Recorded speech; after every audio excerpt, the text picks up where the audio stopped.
somewhere. Banana Jake demands it. Do.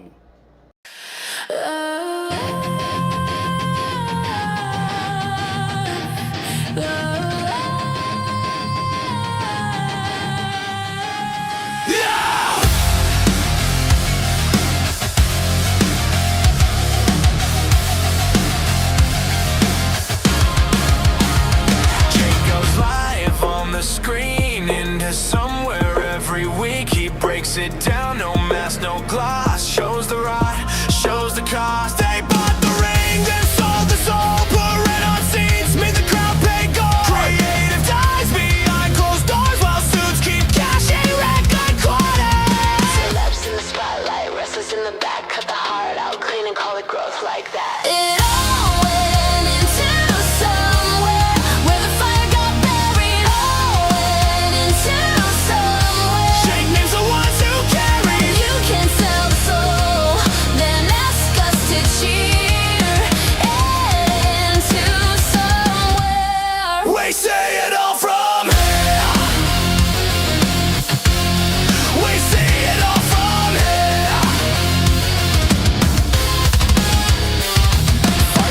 In a paperwork wave, deals rework to feed the save. Make more money, cut more dreams. That's the game behind the gleam. Every quarter breaks a new glass ceiling. Still they got what the fans are feeling. Big names drop for a cheaper plan. Less wrestling, more branded shams. Still the same old lie with the billionaire grin. But the boys and girls they cut are the ones that made it spin. It all went into somewhere where the fire got buried. It went into somewhere. Shake names the ones who carry. You can sell the soul, then ask us to cheer. Into somewhere. We see it all from here. We see it all from here.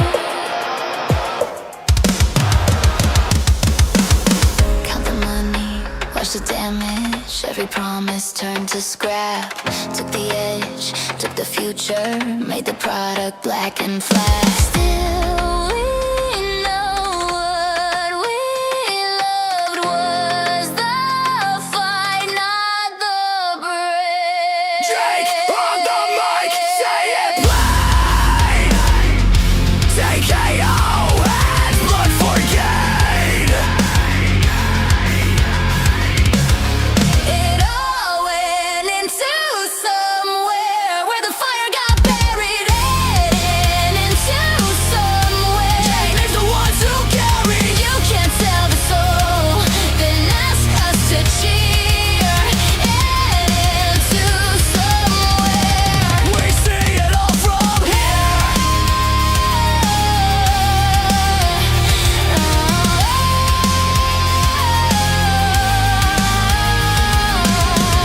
To somewhere, to somewhere. Jake tells the truth, and we still stand here.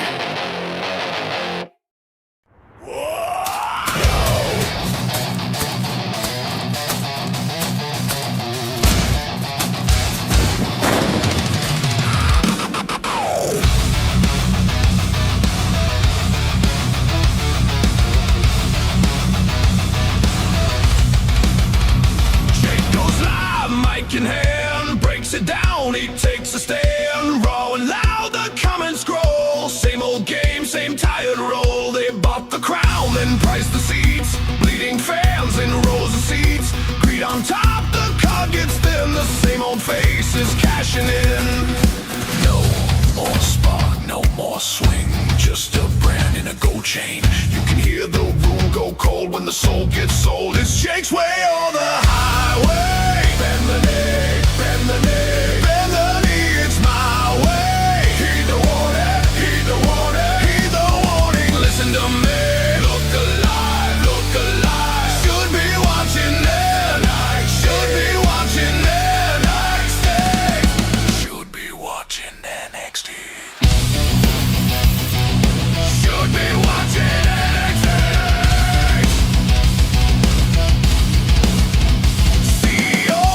empty eyes, swap the fight for cheaper ties. Celebs in the spotlight glare, while the wrestlers wait out there.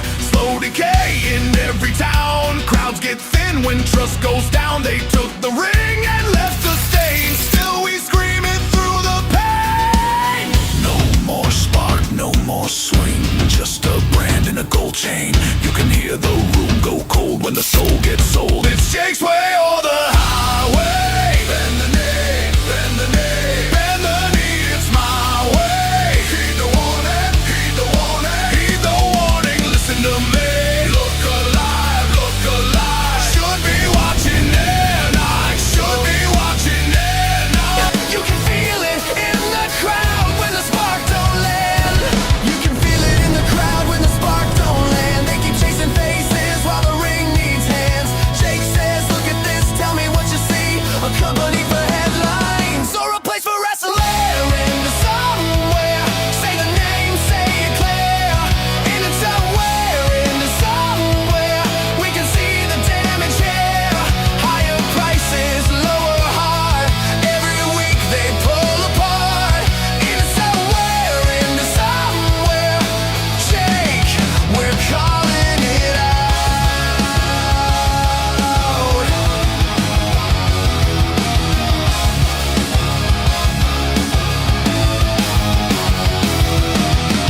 We watched it change slow like rust on the ropes. One bad call at a time, one more crushed hope. And if the locker room's loud, why does it feel so bare?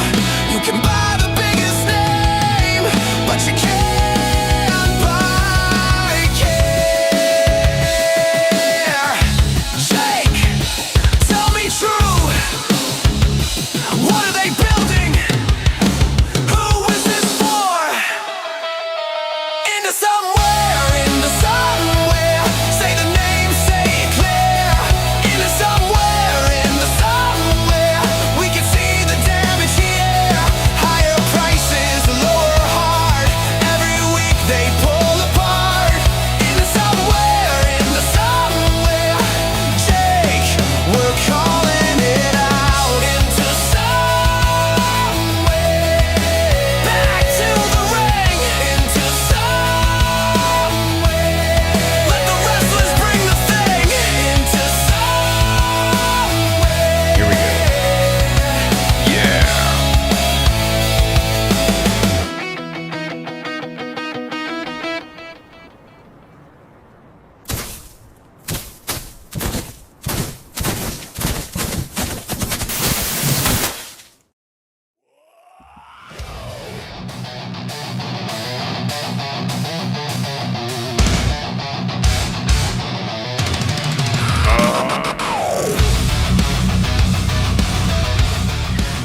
How the hell are we, chat? How we doing? Welcome to Into Somewhere. Second time we're live today. We covered Smackdown and we did the kickoff to Backlash earlier. Now here we are live to review Backlash, and what a night it's been. Some good matches, some good developments. Cody will be here shortly. We've got a Discord full of people. If you'd like to join, go ahead, and in the chat is the open Discord link right now. Behave yourself or I'll strike you down with the fury of 1,000 suns. But that's okay in the meantime. That is indeed. And what I said is that look out, the Soul Snatcher's here. Soul Snatcher. That's right, it's Spaz Phoenix. What's going on, brother? What's What up, going on, Spaz? broski? How have you been? I'm good. I'm trying to make sure everybody can hear me because everything's running really slow on my side. We can hear you. You're a little quiet, but we can hear you. Fantastic. I'm here to brag a little bit tonight. Yes, Just so please. we know. Just so we know. We'll get there when we get there. I was just really, really right about something that everybody told me I was really wrong about. So Even I said you were wrong and you were right. So fantastic. So you're in drag I tonight? admit it. It could be. I mean, we appreciate you all being here. It's Jake, aka Countdown Ended. We introduced Spaz. This is Into Somewhere, the Backlash review. It is May 9th, 2026. Again, thank you all for being here with us. Cody will be here shortly. We appreciate Spaz being in the house, but you know what else? We've got a Discord full of people. We've got the Mega Man, if you get what I'm saying, ladies. That's right. Hung like a horse and knows how to intercourse. It's the hung jury himself. It's Stuart. I'm not sure you're talking about Paul. No. We'll get to him. But Stuart, how are you doing, my friend, from the land down under? Yeah, good. It was not too bad a start this morning. It was 8 a.m. instead of 6 a.m. But I mean, PLE. Yeah, I mean, it's what, 11 a.m. there now? It's almost. So I'm getting the time difference down. Look at that. Impressive, right? Yeah, Man knows. Smackdown was absolute shit yesterday, and I was going to drop out and turn it off if it wasn't for Pico and me having a bit of banter in here. Yeah, I noticed. I went back and checked it out, and I love that people have been coming into the open Discord and just hanging out and making it a thing. So if you guys want to come and chat with very funny, like-minded individuals, especially Stuart and Pico, superstars of the Discord, it's Cody. incredible. Come and do so. And by the way, I am giving out memberships tonight. When Cody gets here, for every 5 lashes that Cody takes, that's 1 membership that I'm going to give him. So I actually... Don't ask how I have their number, but I texted his sister earlier, and she's like, all right, I've got to have Cody pick me up from work. I'm like, fine, but when you get home, I need you to use an extension cable and whip him. And she's I'll do it. She's like, why? She didn't say no. This is her brother. I'm sorry, that's so cruel. She didn't go why. In Alabama, she didn't say that's pay normal. Me. She just said she didn't say no. She didn't say pay me, nothing. She was just like, why? And I said, because he's a naughty boy that needs to be punished, and I think he needs some lashings. And she said, okay. God damn, dude. So what originally was backfiring into my face, I assumed, turned out to be probably the best opportunity, so we'll see what happens. But speaking of a secret BDSM fetish, the one, the only, Pico's in the house. Pico, what's going on, Pico? bud? I am Berto tonight. The one, the only, the amazing Berto, the only non-sober Mexican riding a lawnmower into our hearts. I love it. I love it. You heard him. I've got an echo, but it's not you, ladies. Donkey! It's me. That's right. It's Tiger King. He's here. What Not a up? steer. He's got horns, not queer. That's right. What's going on, bud? Playing some Red Dead Redemption 2. So you're hunting. Look at that. On the prowl. Making gooners feel pride there. Take them all down. Yep. Fuck the suffragettes. All right? Yeah, the ending to Backlash, though, was kind of bonkers, but weird at the same time. Yeah, I don't know why they let women vote either, but no, I feel your pain. Exactly. Get those pelts Or and feel drive. those felts. Make them felted. Because here's the thing. WWE coming down on reaction streamers, I kind of get it. Conman usually does it right where he clips his content and he shows just the highlights, not the entire segment. If he does, it's usually in a place that copyright was a bit more fair with. But even that, he tried to use fair use, but a lot of people just, they sit there and they're like, yeah. Oh, wow. Yeah, Danhausen. A lot of people mirror the streams and just try to get views on their own channel by showing the pay-per-view because they're not aware that that's not how that works. Exactly. See, Spaz knows. And then It's very popular to say like WWE are being dickheads right now, but like occasionally there's a reason. Like typically, like if you don't, how can I say this without being a dickhead right off the bat? If you don't acknowledge when You can't. if you can't acknowledge when they're doing something that makes sense, the next time they do something bad and you bitch about it, they have every right to not listen to you. yes. And that's a problem because you, like me, often deal with like perspective changes and we go with what our emotional opinions are in the moment, like with logic, of course, but Like menopause. yeah, it's a bit all over the place. Like some things will be like, this was great. And then next week it won't work, even though everybody loves it. We're on the island again. So it really depends on context, moments. And speaking of which, the ultimate. On that point, though, yeah. on that point, have you taken time today to give thanks to our Lord and Savior, Pat McAfee? I have, the savior of wrestling. Oh, Pat, please cleanse our soul from any unclean and deadly thing, and amen. Pat McAfee kind of runs around like a toilet brush. Hey, I'm fine with it. And I don't want to knock toilet brushes. They clean things. But speaking of keeping it clean, this one doesn't know how to do it. But what he does know how to do is what? Be super sexy. I'm telling you, it's Lizzie Rain's alter ego. Paul 3 is in the house. What's going on, Paul? What up, Paul? Hey, how's it going? Yo, what's going on, guys? Overall tonight, I think I liked about one match. The Danhausen comedy thing kind of sold me in the end, but that main event was so stupid. Like, why did Jacob all of a sudden had energy to kick Roman's ass after the match? Yeah, I'm over this shit. Yeah, it was a little questionable, certainly. Not supposed to make sense.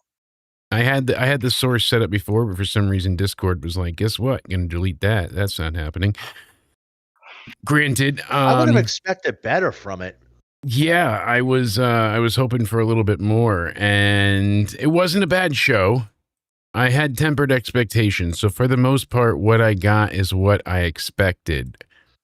But I will say that doesn't excuse anything. I mean, I don't want my reviews to sound like I don't give a shit and I'm just being like, oh, everything's great. No, certainly not. I call out what was bad. I mean, I gave Smackdown a 3 out of 10. Our average was 2.5. It's not like I'm kicking down the door being like, this is amazing. And there are the content creators. Give Raw. I gave Raw, oh God, I don't remember. It's a 4, I think. A 4, I think. Slightly below average. Yeah, like both shows just missed the point this week. They both felt super soulless heading into Backlash, and Backlash had designed moments, and SmackDown really, the thing that I enjoyed was what most people couldn't stand was the funeral of the gingerbread man. And as I explained and defended before, it was because of the story of it. It wasn't that everyone in the universe believed the gingerbread man was real. No, he had a few people that went along with Trick's plan to just mind fuck Sami. He hired, actors or whatever to come in and be like, oh, we're so sad. And it was just to be a total spoof and play on Sami Zayn's, entire sanity. Fantastic Don't point. you think if they put the gingerbread man in an oven, though, it would have been a better funeral, like a big cremation oven? Yeah, but That would have been better than a Little Yachty would have went up in flames. I think he came out of the oven when he took the helmet off. But anyways, that's another story for another day. No, I was having this chat. Literally, our friends over at the Wrestling for Life Network, shout out to those guys. They were debating the same thing, KJ and Nick, and I hopped in there with the whole idea of, oh, it doesn't make any sense. Why are they taking the funeral so seriously? They're not. Sami Zayn. Thank you. In his heel turn, in his okay, he's not even acknowledging himself as a heel. He's just going around being a passive aggressive dickhead, and thinking he's right, thinking he's justified, thinking that he's moral, and yeah, exactly. Wouldn't that make him a self-entitled Karen as well? Oh, exactly. That's the entire point. That's the whole point of it. He's a dick. The whole lead up to all of this the whole point is I can use my words, I swear. Yes, I'm right there with you. More than just Trick Williams. He's been pulling the shit week after week on Cody. He even pulled the shit on Randy before Randy completely turned heel. On Ray Phoenix, on Jacob. He's snapped and crashed on people like Johnny Gargano and others. He's crashed out. It needs to be addressed. It's not the story, bro. It's not the story, though. We're not even talking story because the story of the gingerbread man and that whole thing is trash. People just love Trick Williams. There was so much. There was a lot of nuance and niche to this story. There really was. I promise more than Black. A lot of AI slop. No, not Trick's at all. a megastar in his own right, though, truthfully. Trick knew that this wasn't taken seriously, but he presented it as a serious thing to assault Sami's mental front. Like, dude, yeah. If Trick Williams came out and Little Yachty nailed him to a fucking cross and posted him up like Jesus, they would still cheer him because they love Trick Williams. But that a star, haven't they? Yeah, exactly. And they pushed him in the main event because they want to view him as more than the U.S. title holder. They view him as a main event star. He's just not there yet. Man, it's a starting point to get him to the main event. Yeah, absolutely. Because it's funny and it's comical, but they don't care about a zombified zombie gingerbread man suit. Like the whole point was this doesn't exist. It was just a trap for Sami. The whole night was to play on Sami's insecurities and his mental well-being. The story Sami sucks. fell right into it. Else, exactly. Sami was in there crashing out the entire time in the funeral, going nuts. Like, how is everybody taking this serious? Why are you guys doing this? He should, and then our truth, who believes everything, is like, oh, he used to talk about you. He loved you. He cared about you so much. Protect our truth at all costs. Right? But how amazing. Exactly. But see, if you found any of it good, that was the story. That some people were yes with it, but most people were just either hired or what did Trick do if you wanted to explain it in reality? He went to the production truck and said, play these videos, which he made an AI in 6 seconds, which we could do here if we wanted to, of all of the gingerbread history, just to fuck with Sami. Like everything could have been put on by a heel tonight. There was nothing that was out of line. Do you think Cody has arrived? That gospel choir was intentionally? Hold the phone. Oh, look who's here! Listen, we're talking about the gingerbread man. I was listening about that in the car. We do not. I'm sorry, I love you guys, but we do not need the gingerbread man as a starting point to get someone in the main event. What, are we going to push Otis next and have Santa Claus come out and help him get into the main event scene? The gingerbread man is a one-time, it's going to be done and over. That's it. It's done. There's no more to it. It's not going to be a continual thing. Like if they keep going with it, then I would award you everything. But if they keep going with it, we're not going to have the funeral of the gingerbread man. We're going to have the funeral of Smackdown. That's what's going to happen. Because WWE is going anywhere. The whole entire point is it's not about the gingerbread man. It's about friggin' Trick Williams fucking with Sami Zayn. Trick Williams being a main eventer, being given this kind of material because they know he will get it over. And on the other side of the coin, you're putting over Sami Zayn's new heel character because everybody else in that locker room saw Trick Williams fucking with Sami Zayn. And now, because they're all sick of his passive-aggressive heel turn new character bullshit, they all hopped on board with Trick to fuck with this guy because they're all sick of him. The gingerbread man is irrelevant. They hopped on board to help Trick fuck with Sami Zayn because Sami Zayn is annoying the shit out of all of them. The gingerbread man. Question for the room. When you watch Trick wrestle, he wears those little white shorts. Are you ever afraid like the smallest short is just going to be, nightmare scenario there? That's not what I'm focusing on. White? Not one bit.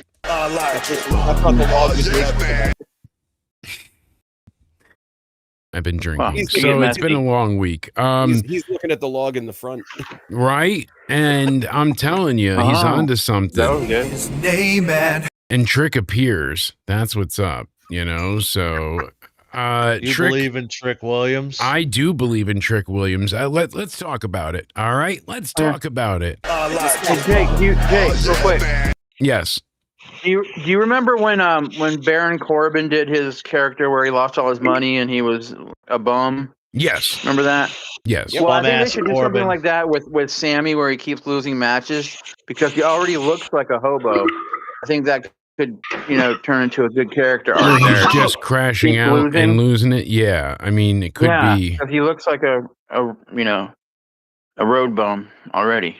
So, with the lemon pepper steppers, I think Trick... They still did not need the gingerbread man to have Sami Zayn get over as a heel. Cody, I will give you that. But here's the thing. I think it was a funny story, but I will say this. Did they use the gingerbread man tonight? No.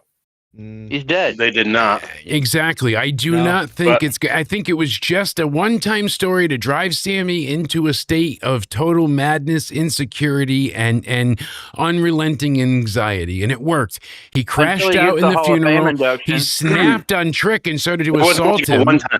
It kept going on week after week, and it was a main vocal point. I know Rise from the Dead. 1 week, but I'm saying one-time story, like a one. They're not going to. The entire show was about the gingerbread man yesterday, the go home show. But if they had all the, Yeah, go ahead, Spaz.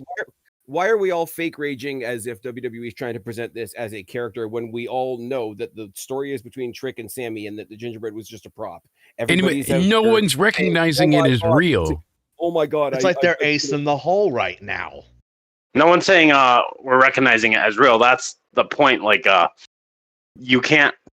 The whole show was about the gingerbread man yesterday, was it not? No, the whole show was about Yeah, Williams fucking with Sami Zayn. Yeah, exactly. It was deeper than that. It wasn't about the gingerbread man. Gingerbread man's dead. It was the gingerbread point. man to fuck with Sami Zayn. They could have fucked with Sami Zayn in different ways. Yeah, but this was great. It was funny. It was creative, and how they handled both R-Truth and Ray The Sami Phoenix Zayn and worked R-Truth really well. thing was funny, but the ending was not good at all. Like Why I wasn't said it good? earlier, Sami snapped out. Crash out. Yeah, he crashed out. He lost his mind, and then it proved Truth right. He's having an emotional fucking turmoil in his own mind. He just proved him right. Lynch, though, crashed out before. Yeah, If you bought a ticket to that show and drove there and paid for parking and all that shit, and 2.5 hours in, you got the last half hour of the gingerbread man, wouldn't you be a little bit perturbed as a fan? I would. I mean, they did announce that that's what confused. was there, but I think it was still entertaining enough to be funny in person with Trick and That show, I wouldn't have anything to say about it because they clearly advertised like a week and a half out that that's exactly what the show was based around. with the chili. Half an hour. Well, Still, I'd be confused, though, truthfully. Hey, that's okay though. It worked, and to me personally, I feel like it was not a misstep. Look at those 10 thumbs up. My therapist would be happy. He loves all the animated emotes and stuff. You know, you see him sitting there, and he's like, he'll wink and shit just so it does the whole thing, and yeah. But we've got that. We've got gold coins. I thought it was potatoes, and we've got to pay respects. Press F to pray. I like it. Oh, yeah, man. Respects. That's right. And some GILF coins. Everybody loves GILF coins. Thank you, Paul. Jeez Louise. Making Milk it rain coins? with gifts here. GILF coins. That's grandma's. I do understand the criticism out there that it would have been so much better if one of them had just gone to Turkey and put their hair on the line instead. But the gingerbread man was a prop. It's done now. The origin was him just making fun of Sami for being a ginger in the first place. So it had Doesn't mean it was good. Okay, it was yes. good. I enjoyed it because it made sense. It was a mind game, all of it. And if they had the entire WWE staff on stage crying, like the AI photo showed, like people were mourning the gingerbread man, then I'd be like, okay, this is a bridge too far. This is silly for me. I said the crossover would be if they actually gave him a 10 bell, and they didn't. And they didn't go too far with it. I feel like they had 2 segments, and then they had the actual like end cap main event, and that's only because they want to present Trick If this as was the so main good, star. a good way to progress the story. Okay, if this was so good to make Trick a main eventer, why was the WWE creative team, a majority of them, so against this even airing? Because people are allergic to comedy in 2026. Yeah, they're worried things are going to flop because of the comedy, and I think it worked. And other sources say that's not true too. So I mean, each story is kind of contradictory into its own right. I read the same thing backwards. Ted Turner got a 4-second tribute, and Gingerbread Man got 25 minutes. Okay, Yep. and the other company used it to fillet their current boss. Do you want to go there with Ted Turner? Ooh. Hey, That's without another Ted, one. there's no Monday Night Wars. There's no. I'm not saying no. he- Don't misunderstand me. I'm not disrespecting Ted Turner here. I'm just saying what another company did was a fuck ton worse. What, by bringing out Sting and that? Really? By bringing out Sting to start out a speech talking about the guy that just passed away and quickly twist it into giving his current boss a blowjob? Yes. Yeah. See, you know what I love really quick? Like Cody just went ahead and said, Oh, all these yeah. people I see regretted the that. Gingerbread Man story happening. But I literally just read that the opposite. It was like, no, all the writers said that wasn't true. And that was some bullshit quote that somebody put out indirectly. Yeah. But let's go into $10 million Triple H studio. just, like, literally given up, or Vince is back in creative. Okay, but here's my point. Look at this right now. 2 different people reporting. El Torito is Minniehausen, and then right under it says Masquerita Sagrada played the role of Minniehausen. Like, do you get my point? Like, you can't trust the wrestling news sites, literally back to back. It is reported 2 different facts. So who the fuck is it? Is it one? Is it the other? I trust DeMarco. but that's will why I just say when say, I don't know, I take it said with a the grain of wrong salt. When we know compliment. something is fact, we present it as Even the fact. wrestling But world has been infested with fake news. Not fantastic. fake I news. still just think the whole main event yesterday was cartoonish. That's Okay. fine to say. You could say that. I'm just saying Is this I personally don't this think I it was don't think that bad. should. wrestling? I just don't think that should be a thing for the main event for a go home show to a PLE. Okay. The Yeah, point was to go put over home Trick shows as a used main to event be star. Must-sees. Okay. And Trick got okay, one of the what- biggest ovations. What was okay? What's the key phrase in that? It was the go home show to the pay per view. That's the crux of your argument, right? Who's the Easter Bunny going to put over to be a main eventer? Ooh, that's Okay, good. here Yeah, we go. really. So once again, Gingerbread Man's not a character. The story is between Trick Williams and Sami Zayn. The Gingerbread Man was a prop. The story is Trick Williams fucking with Sami Zayn. Next Now- week, the Boogeyman comes back. Well, maybe a good star in the future will have big bunny ears, and we can call him the Easter Bunny to. Now you're going back. You got Bad Bunny. See, you're that's like going a back bad on- faith argument, though. And the sense is they didn't go ahead and keep it going. The Gingerbread Man wasn't a continual character. It was a How is it 3-week bad story. argument? Like someone that has big floppy ears, So someone if they bring that has on the big Easter Bunny and it fits in the story and it's funny and it doesn't feel egregiously insulting, then I'll be all for that too. Yeah, Bad Bunny's halftime show though gave my brain visual aids. Maybe I mean, do you Ethan remember- Page feud with Otis to make him a top star and say Otis is fat and bring in Santa Claus and Do We you can make- remember? You think Gingerbread Man was bad, but what about Eric Rowan with the? And I hate to do the what about isms, but this is specifically in Oh my God, pointing the out animatronic something. spider. Yes, Eric Rowan with his spider. Remember the weeks and weeks build up to no reveal, Oh, and then that all of a sudden it was a looked fake spider? as spider. shit. Wasn't it a rat? It was a No, spider. it was an animatronic Oh. spider. Yes, it was a spitter. Okay, Jake, I love that you use that as an example because here's my defense. You know me, I'll stand up for comedy, I'll stand up for spooky, right? Yes, There's a lot that doesn't work. right? absolutely. It There's is a very lot of- subjective. And I will stick up for both genres. I'm the guy that lives on the island most of the time. We just did our pod a little while ago on the buy-in of Be spooky. careful with the island stuff, though. Mm. Yeah, yeah. Okay, something Epstein, cut and paste. Yes, I get it. We're on a different island. I swear, it's not populated. But here's the thing, though, right? The Rowan thing wasn't Not even that supposed to be island. comedy. They thought they were trying to do something like kind of spooky-ish, whatever. It didn't work at all. My Yeah. thing is, it didn't work doesn't mean never try anything spooky again, because then you get fucking like Demon Balor or something really cool, or the Wyatt Six at the beginning when everybody was still talking about it. This is Yeah. the thing with The with VHS comedy tapes as that well. worked and the intro that had people thinking they were murdering people. It was The way- nuts. The way that people are doing this, and the way that people are saying, "Oh, they're trying to push the Gingerbread Man as a character," which is not the case. He's a prop. No. Moving swiftly on, it's the same as he's not a prop when he's the main. Like literally, He wasn't the main prop focus, is a though. He was side dead. piece. He was in the casket. He was barely a side piece. The focus on all of that was Sami Zayn. Sami talked the entire time for 2 whole segments. They didn't focus on the Gingerbread Man. He was dead. He wasn't even shown. They had roses on top of him in a casket. You didn't even see his body. It was just Sami Zayn talking for 2 segments. So, Okay, so and the okay. Gingerbread Man wasn't really there. You're building my point. What is one of the most revered comedy segments of all time? Give you a hint. Katie Vick. No, it had The Rock and Mick Foley.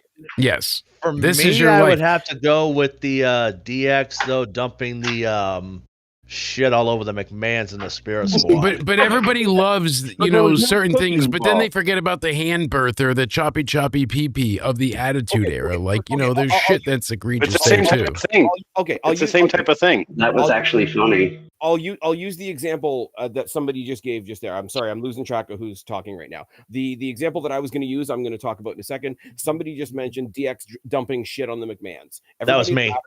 Everybody laughed. Everybody said, "Aha!" You know, Vince McMahon got his comeuppance. Nobody said they're trying to put a piece of poo in the main event of WrestleMania.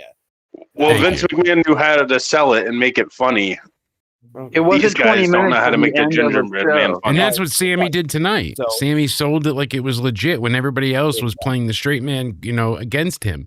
They were like, oh, no, it's real, but they knew it wasn't real. They were just fucking with him like that. He hired extras to cry. My whole point is everybody in that segment can realize that the literal shit is a prop. Yes. No, they all thought, everybody thought it was a cringe story. They just loved Trick Williams. That's the only reason they cheered. The casket is None of those other things you brought up, the poo on the McMahons, the Mae Young hand, the Eric Rowan thing. PPP. None of those main things event of though, the show. were the last 20 minutes on a go home before PLE I love show. you, honey. You know, Yeah.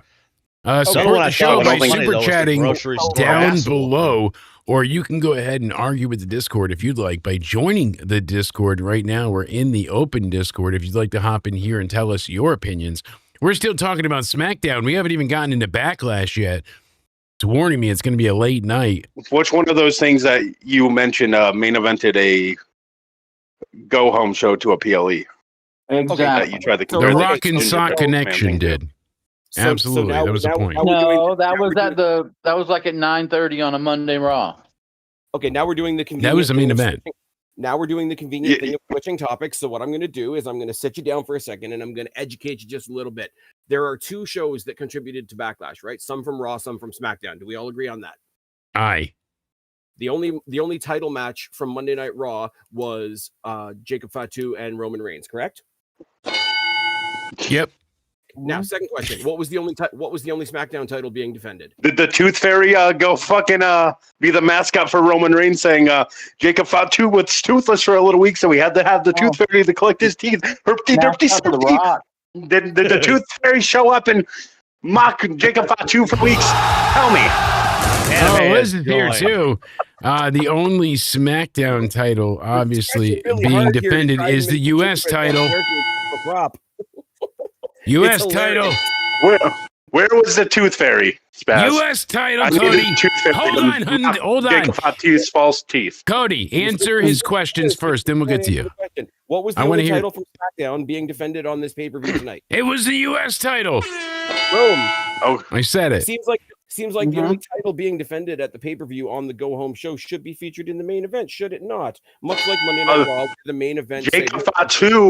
Jacob Fatu was on the show, so he could have main evented because he was. But he already main evented Raw, so why have him main event both when you can main event Trick, who's the only title being defended on SmackDown?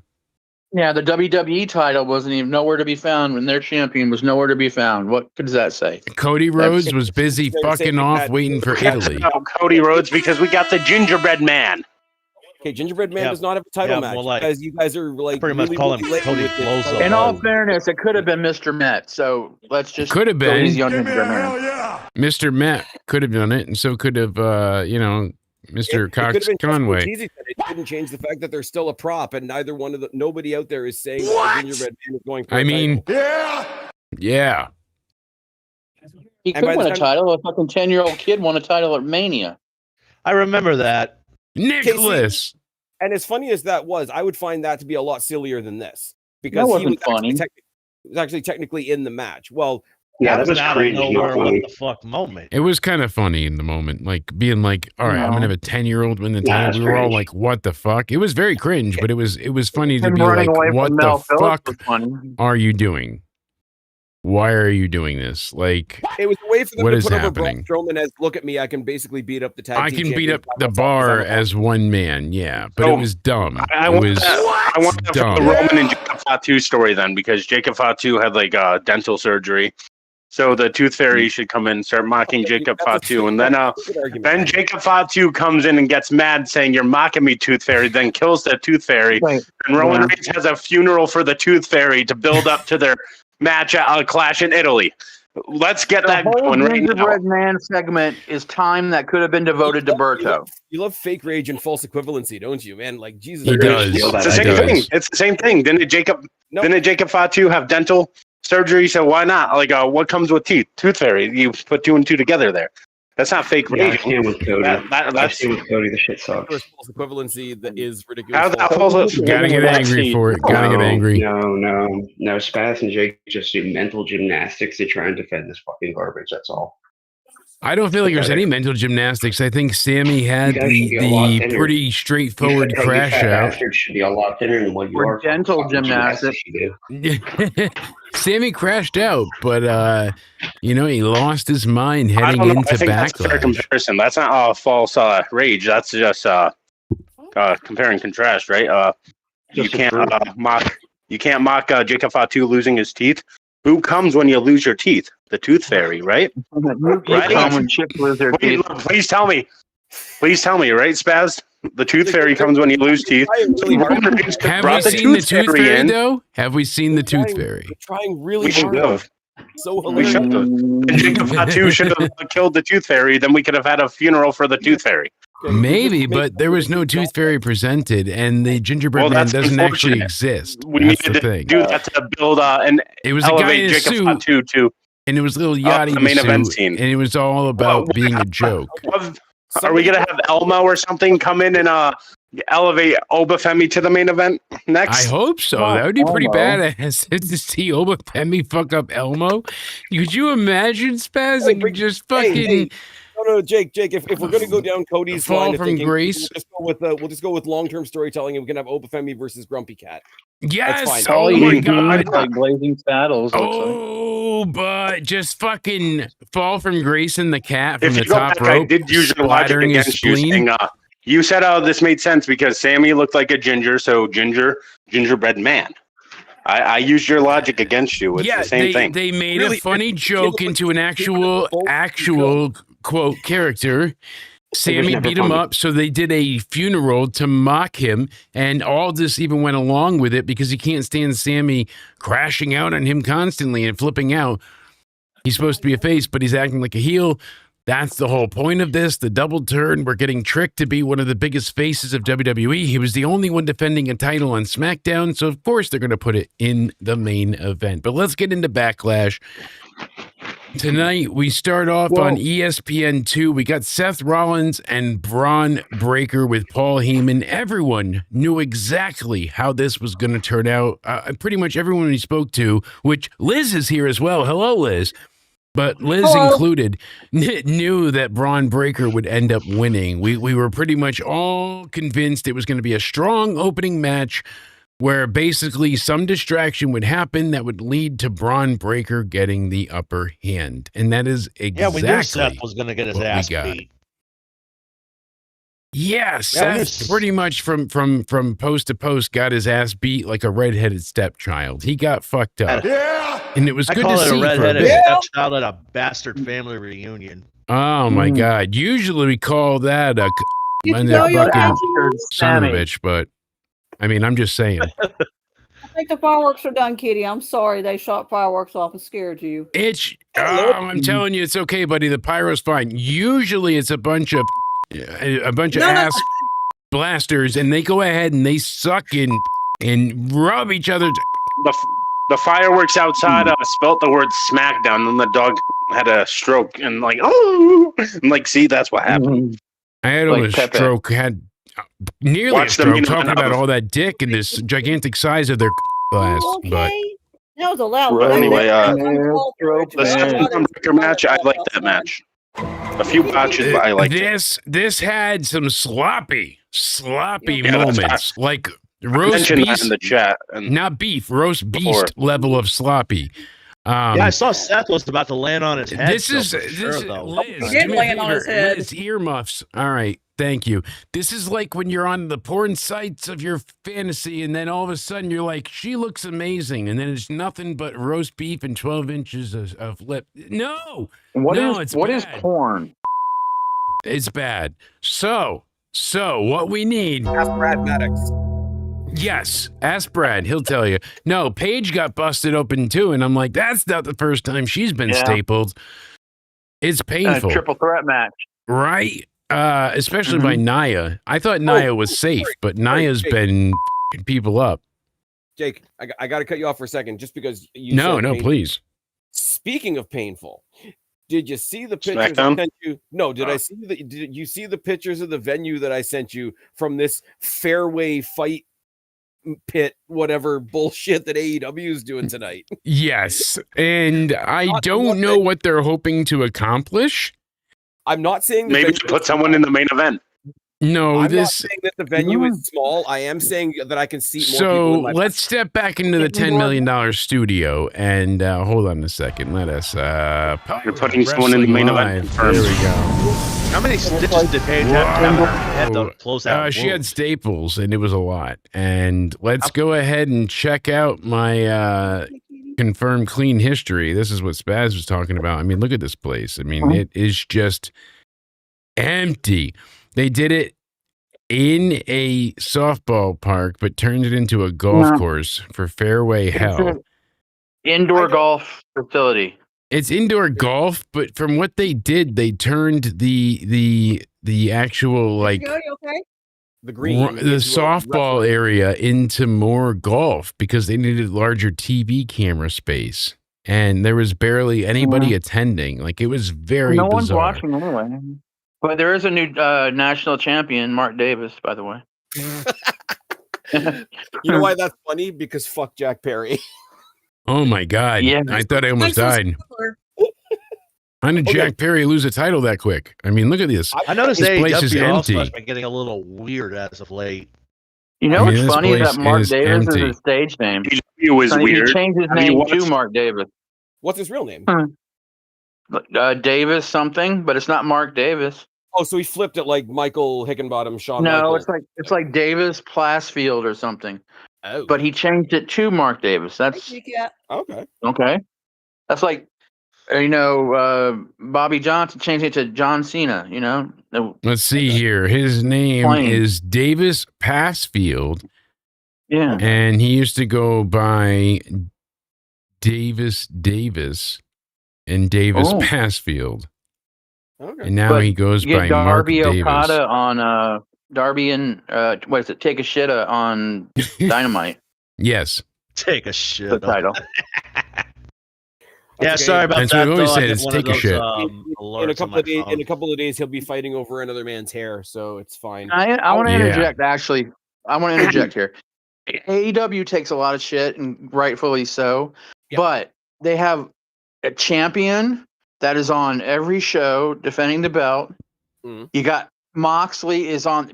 Moxley takes a lot of shit, but he's always fucking there, always And wrestling. they don't need the gingerbread You man to don't get someone know. over. You Yeah. don't know. You have some storylines. You don't know. You literally don't know if MJF is going to win or lose his hair.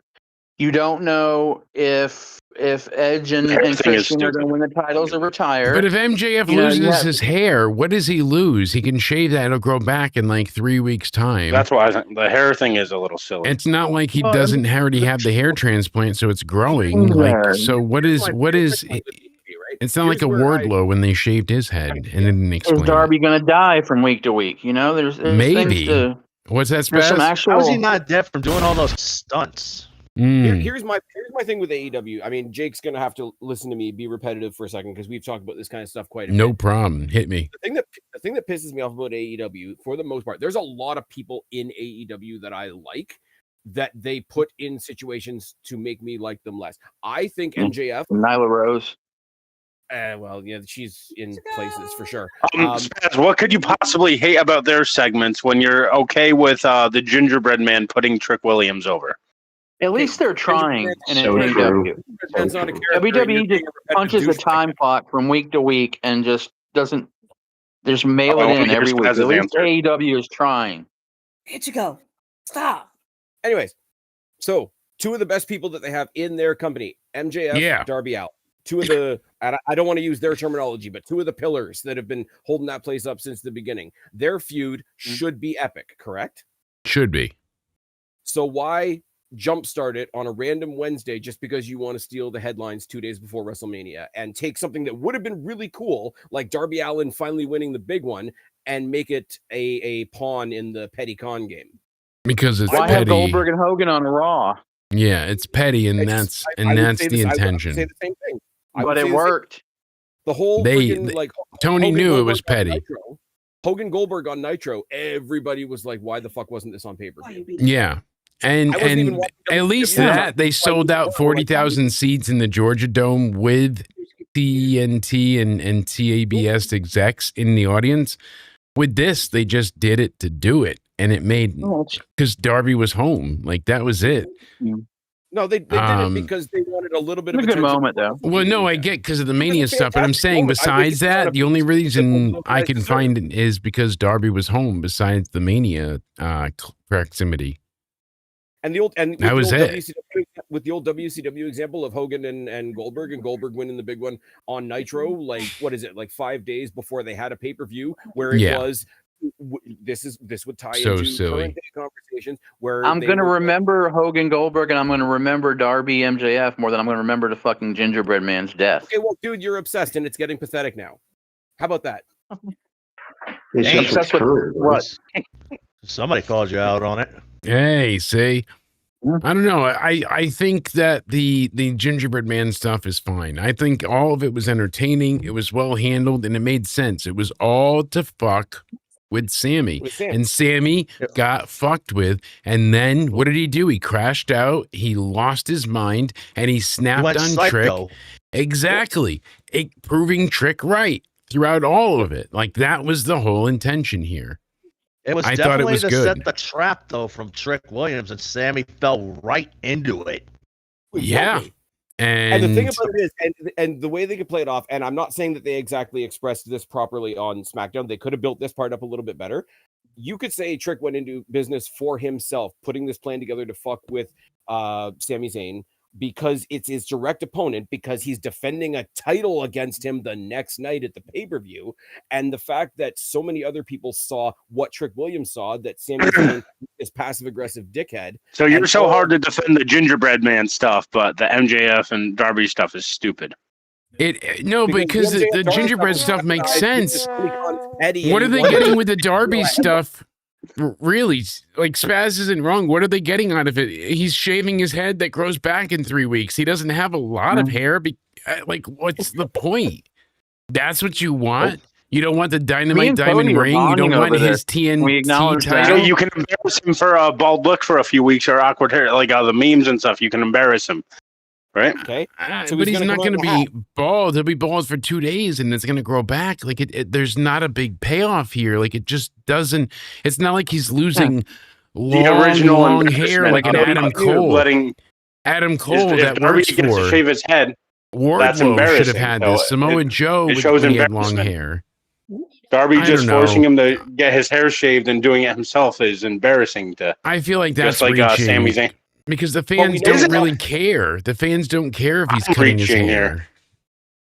The fans don't care if he's cutting his hair, but the fans care about Trick Williams being right and Sami crashing out on Trick. I feel like the fans really cared. They responded as such.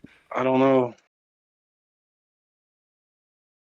I think they just like Trick Williams. I don't think they cared anything about the. But how do they like Trick? Because they put him in the main event, because they're elevating him, because they're pushing him. Exactly what we're saying. Like both of us elevating all along. The champion was on. But they don't need the gingerbread man to elevate anything. That doesn't do anything. I do. I think it was a good story, and it's just you're just on it because it's gingerbread man. He was crashing out.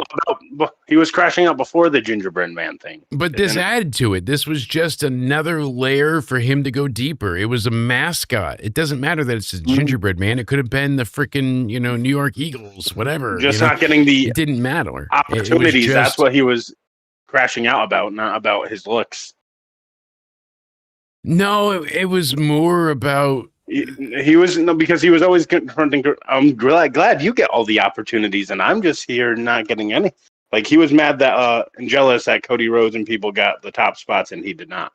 Yeah, exactly. Because that's why he wanted to be champion and take it from Trick, so he can then have a top spot. He's never been champion, and that's what corrupted his mind. You don't that's need the whole point of the story. To crash out anything because. But it does. It works in the meantime for them to get to a revenge plot. It's just part of wrestling. Wrestling is silly at times. I mean, that's really what it is. It was silly fun, but it works. It's supposed to be silly. Yeah, that's exactly it. But it worked. It put over Trick. It made Trick more of a fan favorite, and it made Sami look like more of an asshole and more of a heel in the end. So it was a win-win. I mean, I don't see how it was an issue. Fans are trolling MJF on Twitter with the bald stuff, so it seems like they care a little bit go put that effort in the Photoshop and bald. So and I guess we'll see what they say about this, but I'm not basing it on anybody else. It's just my own opinion, and so far I've enjoyed what they've laid out. It's made me care about the feud. It's made me enjoy it, and I thought it's been fun. It's as simple as that. But we've got to get back into Seth Rollins and Bron Breakker. Well, We focus on Mr. SmackDown and Peanut shows up on the Raw, gingerbread then- stuff. Yeah, way we too already long. knew Seth was going to get his ass beat. Exactly. And Bron Breakker here, these two were fucking sloppy. Holy shit. Yeah, there was fucking botches though out of sloppy. Like butt Braun plug no sloppy. selling a superplex. What the fuck?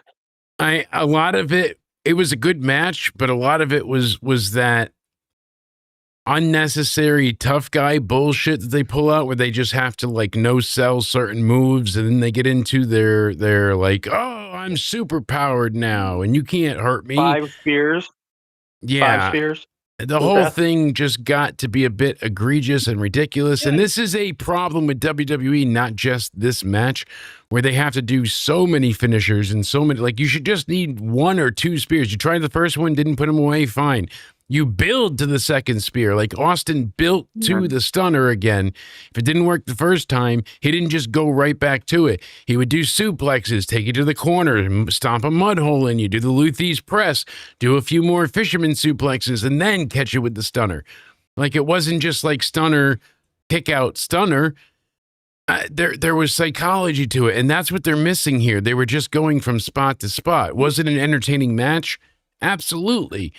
But it doesn't get a given to it.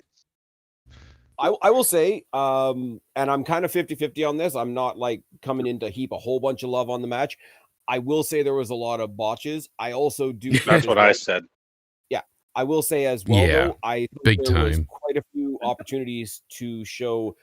I don't want to completely take credit away from Breakker, but I do think there was a lot of opportunities here where if you have a botch, it's where you have an opportunity to show like where you come out of a botch. When Breakker came out of the slam and they sort of like went to the side and like without even like thinking twice about it, stopped.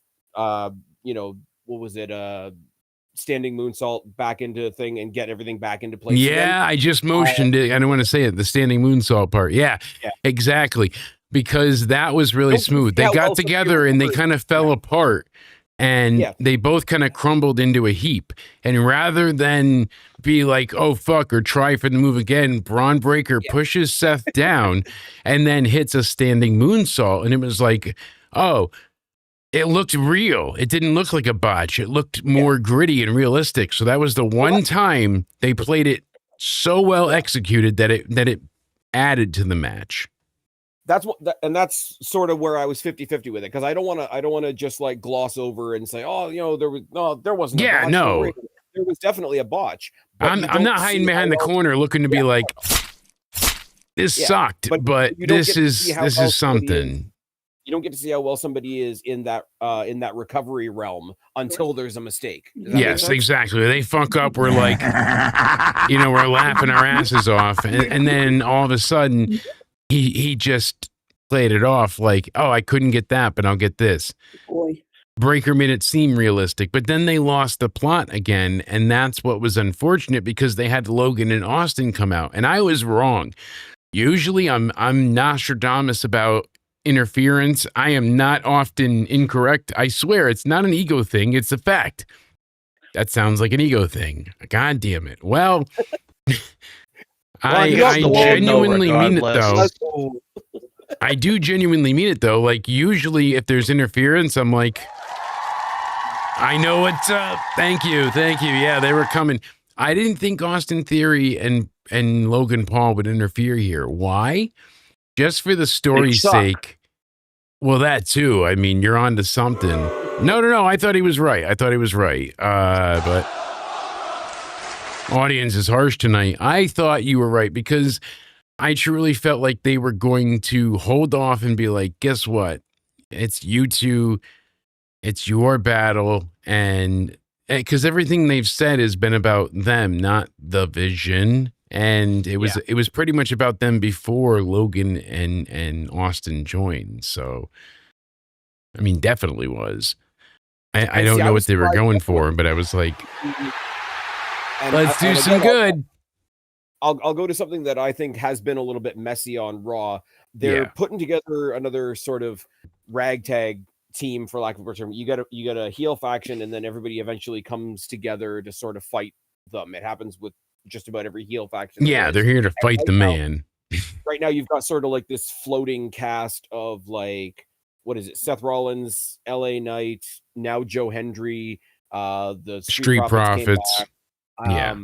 And I think it's why I say they're doing it really messy on Raw, and where they kind of need to tighten up the story a little bit is you've now got 5 heels all clustering together to face, or sorry, 5 baby faces clustering together to fight 3 heels. But I thought at the very least, if you wanted to do a quick, okay, interference, okay, no interference, the tag Paul. champions, yes, the tag champions come down, and the ones that want the tag titles, being the Street Profits, come down and just sort of like even out the playing field again. And we didn't get any of that. So you were expecting no interference. I was actually expecting more interference. That makes Montez sense, had though. a Lamaze class to attend. Paul chiming in with more, breaking my heart here. Because I can't thank him enough. That's why it's breaking. Thank you for the jewels. I need more spirit fingers there. But thank you for the Gilf jewels. The grandma, I'd like to, you know it. But no, Spaz, you're absolutely right. And there was a lot of it here. It was like, it was a very strong and well wrestled open match for the most part. Even through their botches, did they find a way to recover and make it still feel, I don't want to say believable, but What are you doing in the box? yeah, they felt concise. They weren't shitting in the litter box. Yeah. They were managing to hold it together. This was what we needed at WrestleMania instead of Gunther. Honestly, I feel like the Gunther and Seth match should have been Bron and Seth at Mania. Hold me to it. That's what I believe with this. I give this match a 3.45 out of 10. Just to be Yeah, I difficult. would definitely agree. Now, especially now with Gunther being a SmackDown superstar managed by Paul Heyman, who's now going after Cody Rhodes, who grew most of his face back since WrestleMania. I'm glad we don't have to hear the word absolutely ugly backlash when he now got for a kicked in while, the another year. face. But that's sad. Cody That that's how it came about, Spaz. And you know, you guys are absolutely right. And I'm telling you, Tiger, you're onto something, because there's been so many times where it's like you're that close, and then something happens, and it's like, well, there it goes. Yeah, We're almost it's like connecting they're to the losing audience. direction or something. Like Cody getting to second continuity. base. Almost there. Almost there, but Almost there. My only complaint Not with the quite. main roster is just when you think, though, they go about another step forward, though, they go about 10 or 20 steps backwards. yeah, then she figures out you already knew her address, and then she's like, whoa, like pull a step back, and you're like, I'm in your closet, surprise, I told you I had a date planned, and then it all goes to hell. I don't know. How did you know where to send those flowers? I don't know you.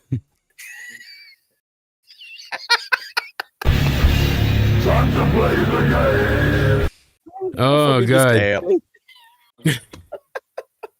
Cody, no, you're more That's of a suave debonair than that. You're like, drink this. Now we're having fun. All right. Chopped and screwed sounds like Triple H picking up big fat shit. He hasn't finished their drink, and then they just blast that. He's like, why are you dancing? He's like, don't worry about it. Give it 3 minutes. I believe in unity.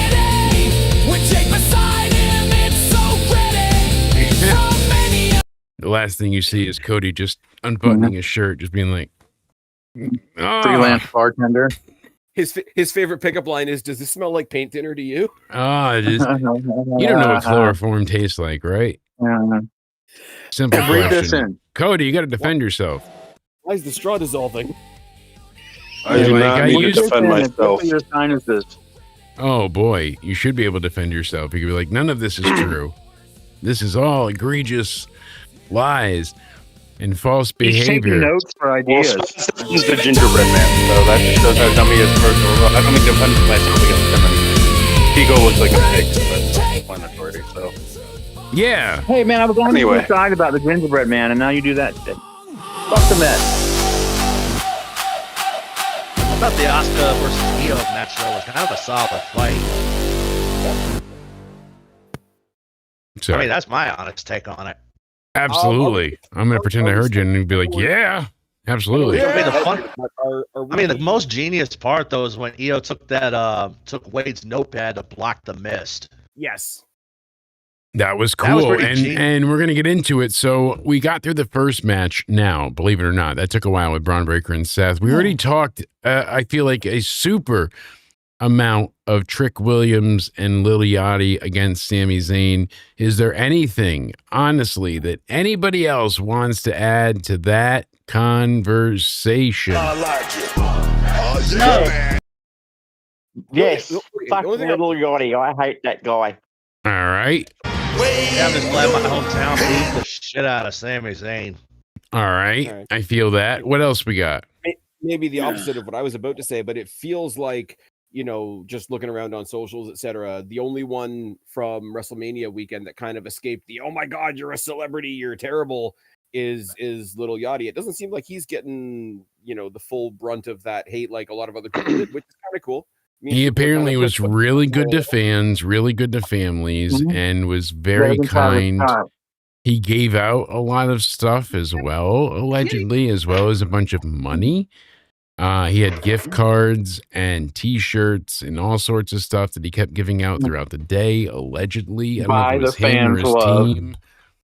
But hey, when people are like thirsty for that shit, like any merch they can get for free as they fill their plastic bags, they're going to remember that. And usually they're like, look at this shirt. It could be the worst shirt in the world, but I got it from Ozfest 2004. Yeah. And it was some type of like pro-abortion shirt. And it was horrible. But I wore it because it was free. You know what I mean? Like, I spun a wheel and I got it. I'm going to wear it. I'll wear it underneath something. But like, you know what I mean? Like it was like, and it had some like visceral baby murder picture on it. And I was like, yeah, I could just cover that up. It's a white shirt. It's nice. Thirsty for terrible things. Spaz, that goes right down your playbook. Like in the MFTs, like in Smackdown, like in the Gingerbread Man. I mean, and that's the Wyatt brother. Six. Can't forget about the Wyatt Six. Yeah. Did that first kendo shot from Sami to Trick kind of look maybe a little stiff? Maybe it might have got him. Oh, it looked super stiff. Well, that did look. We're flushed on the head. Yeah, that one looked egregiously painful. I don't want to say that word too many times. I need a thesaurus, not a thesaurus. Holy fuck!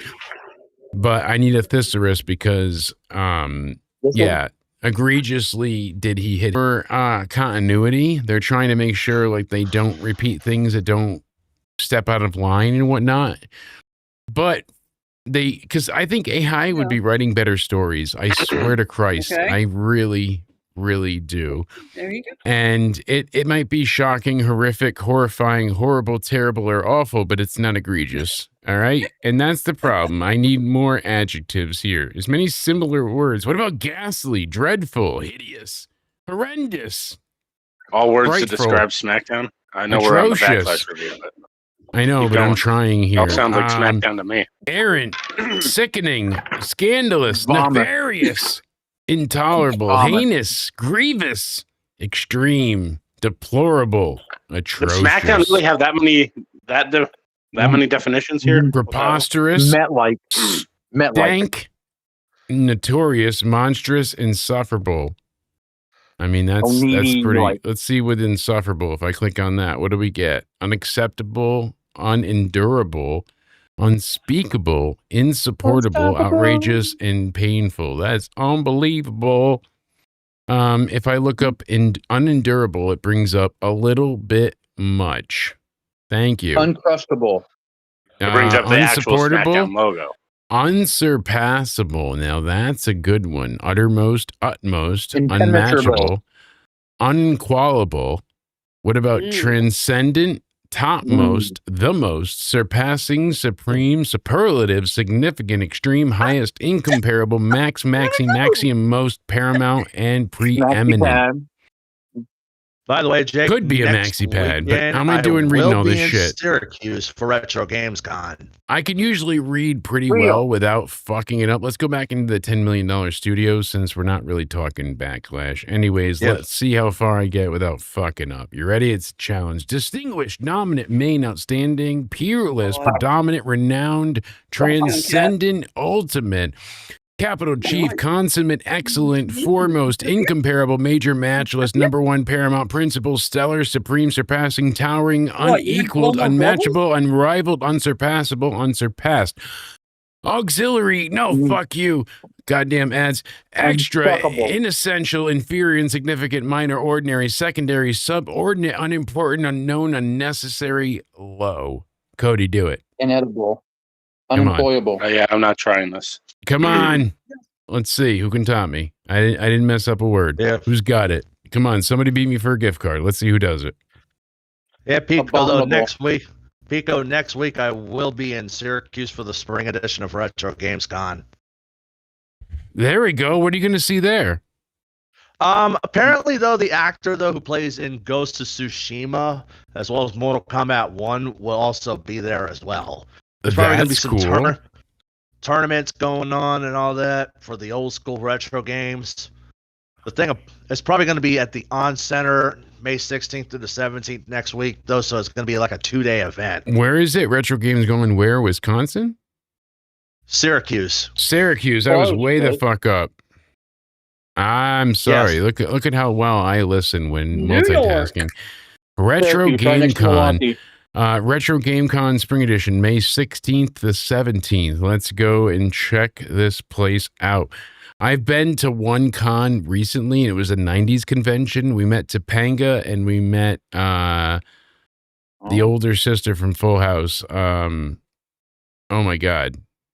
Candace Cameron. Yeah, Candace Cameron Burke, but I don't remember her. What was it, DJ? Yeah, DJ. DJ Tanner. Tanner, yes. Did you meet Maitland Ward? No, so my wife got both of them for Maitland Ward actually Snapchatted me like a year and a half ago randomly. And have you seen her work? It was absolutely. And it wasn't her cosplaying or anything. It was like a genuine like individual tweet. And she's like, "Oh, your dog made me laugh. You should subscribe to my Snapchat." And I was like, He was hitting on you. all right. Do you prefer threesomes? No? All right. So what's going on at this place? Retro Game Con, on Center basically, Convention it's Center. like So basically the at the guest On list. Center, they always have like a sea of like classic video games from back in the day. Jennifer like Hale Atari. is awesome. Mark Would you be Meir. surprised if I told you I actually David got to meet Bateson. Maggie Robertson? See, that's incredible. Look at this. Jeff Shine. I got my picture That's taken cool. though More when she coming was playing soon. as Lady Dimitrescu More from coming Resident Evil soon. Village. Yeah. I mean, they're pretty close, so they better start advertising. I know. Spring edition, buy tickets. May 16th, Well, May 17th. I don't see here we go. And What then do in we the got? fall edition of Cosplay. October 2nd, 3rd, and 4th. Choose your character, Ultimate Showdown, Play with Fire with Actor Panel, Cosplay Contest, Rock Band Karaoke, and GameCube Trivia. Then the Legend of Zelda Trivia,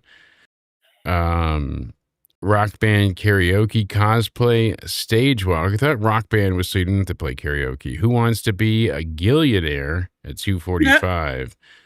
Vendors seem pretty standard. I mean, it looks like it will be fun, depending on who else they add for Then in the people here. fall edition of but- Retro Games Con, though, it's usually a 3-day event. Yes. So hopefully they add some more special guests. Allie Hills, I know her. So I was Yeah. talking about this the other day. I miss one-day festivals like Ozfest. Ozfest was especially great. They used to have a festival in Connecticut called 104 Fest. Every year it was 25 bands for $25. And the year I started going, like, it wasn't silly local bands. It was Evanescence, Stained, 3 Days Grace, Trapped, like all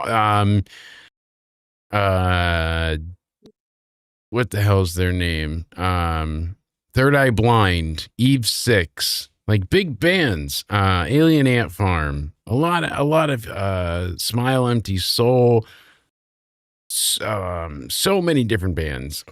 Our Lady Jake, Peace, Jake, if you haven't Breaking seen, Benjamin.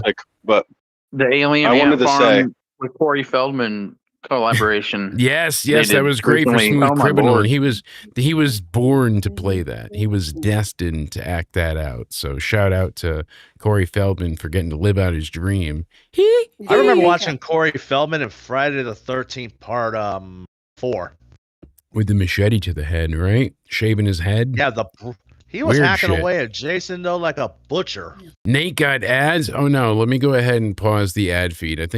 I usually set it to low. Like that's always what I do for ads. But we're at 33,099 subscribers. So thank you all so very much. We appreciate it greatly. And thank you all for helping us, just continually support the channel, the super chats, the members. And that's why we're giving out members. So let's go ahead and give out 5 memberships right now in honor of Cody Oneidi. He's sponsoring them. So let's give out 5 memberships. Thank you, Cody. Coming from your paycheck. Let's see who gets them. Wait, what? JD Exter, J Dexter, 8200 has gotten it. Heavy Steps has joined the Banana Club. Who else? Jay Swiss. Shout out to Jay Swiss, old school. Who else we got here? Cy Kander, Holly Wall, whatever, and the big guy. Big guy. 208. That's not Ryback, right? But shout out to the 5 of you for getting an elite Banana Club membership that will allow you to unlock early videos, get access to early releases. Out of my paycheck, though. Yes, it's coming out of your paycheck, and that gives us access, gives them access to game night and other exclusives. So they get to contact us directly. A lot of fun stuff. So please go ahead and say hello to the new members. Wait, you didn't get any ideas from TKO, did you? Restructuring my Well, contract? I did restructure your contract, and come to find out, because I have a time-traveling lawyer, he just went back to before your contract was created, and then we added this clause, and then it was actually legal. So thank God he has an eraser, and we wrote it in pencil. But yeah, Cody, we did restructure your contract, so anytime we give members from the channel, you pay for it. Anytime we go to the bar on the channel, you pay for it. Anytime we take any clients out to eat, you pay for it. Remember that steak dinner we went on last week, and then we went to the strip club?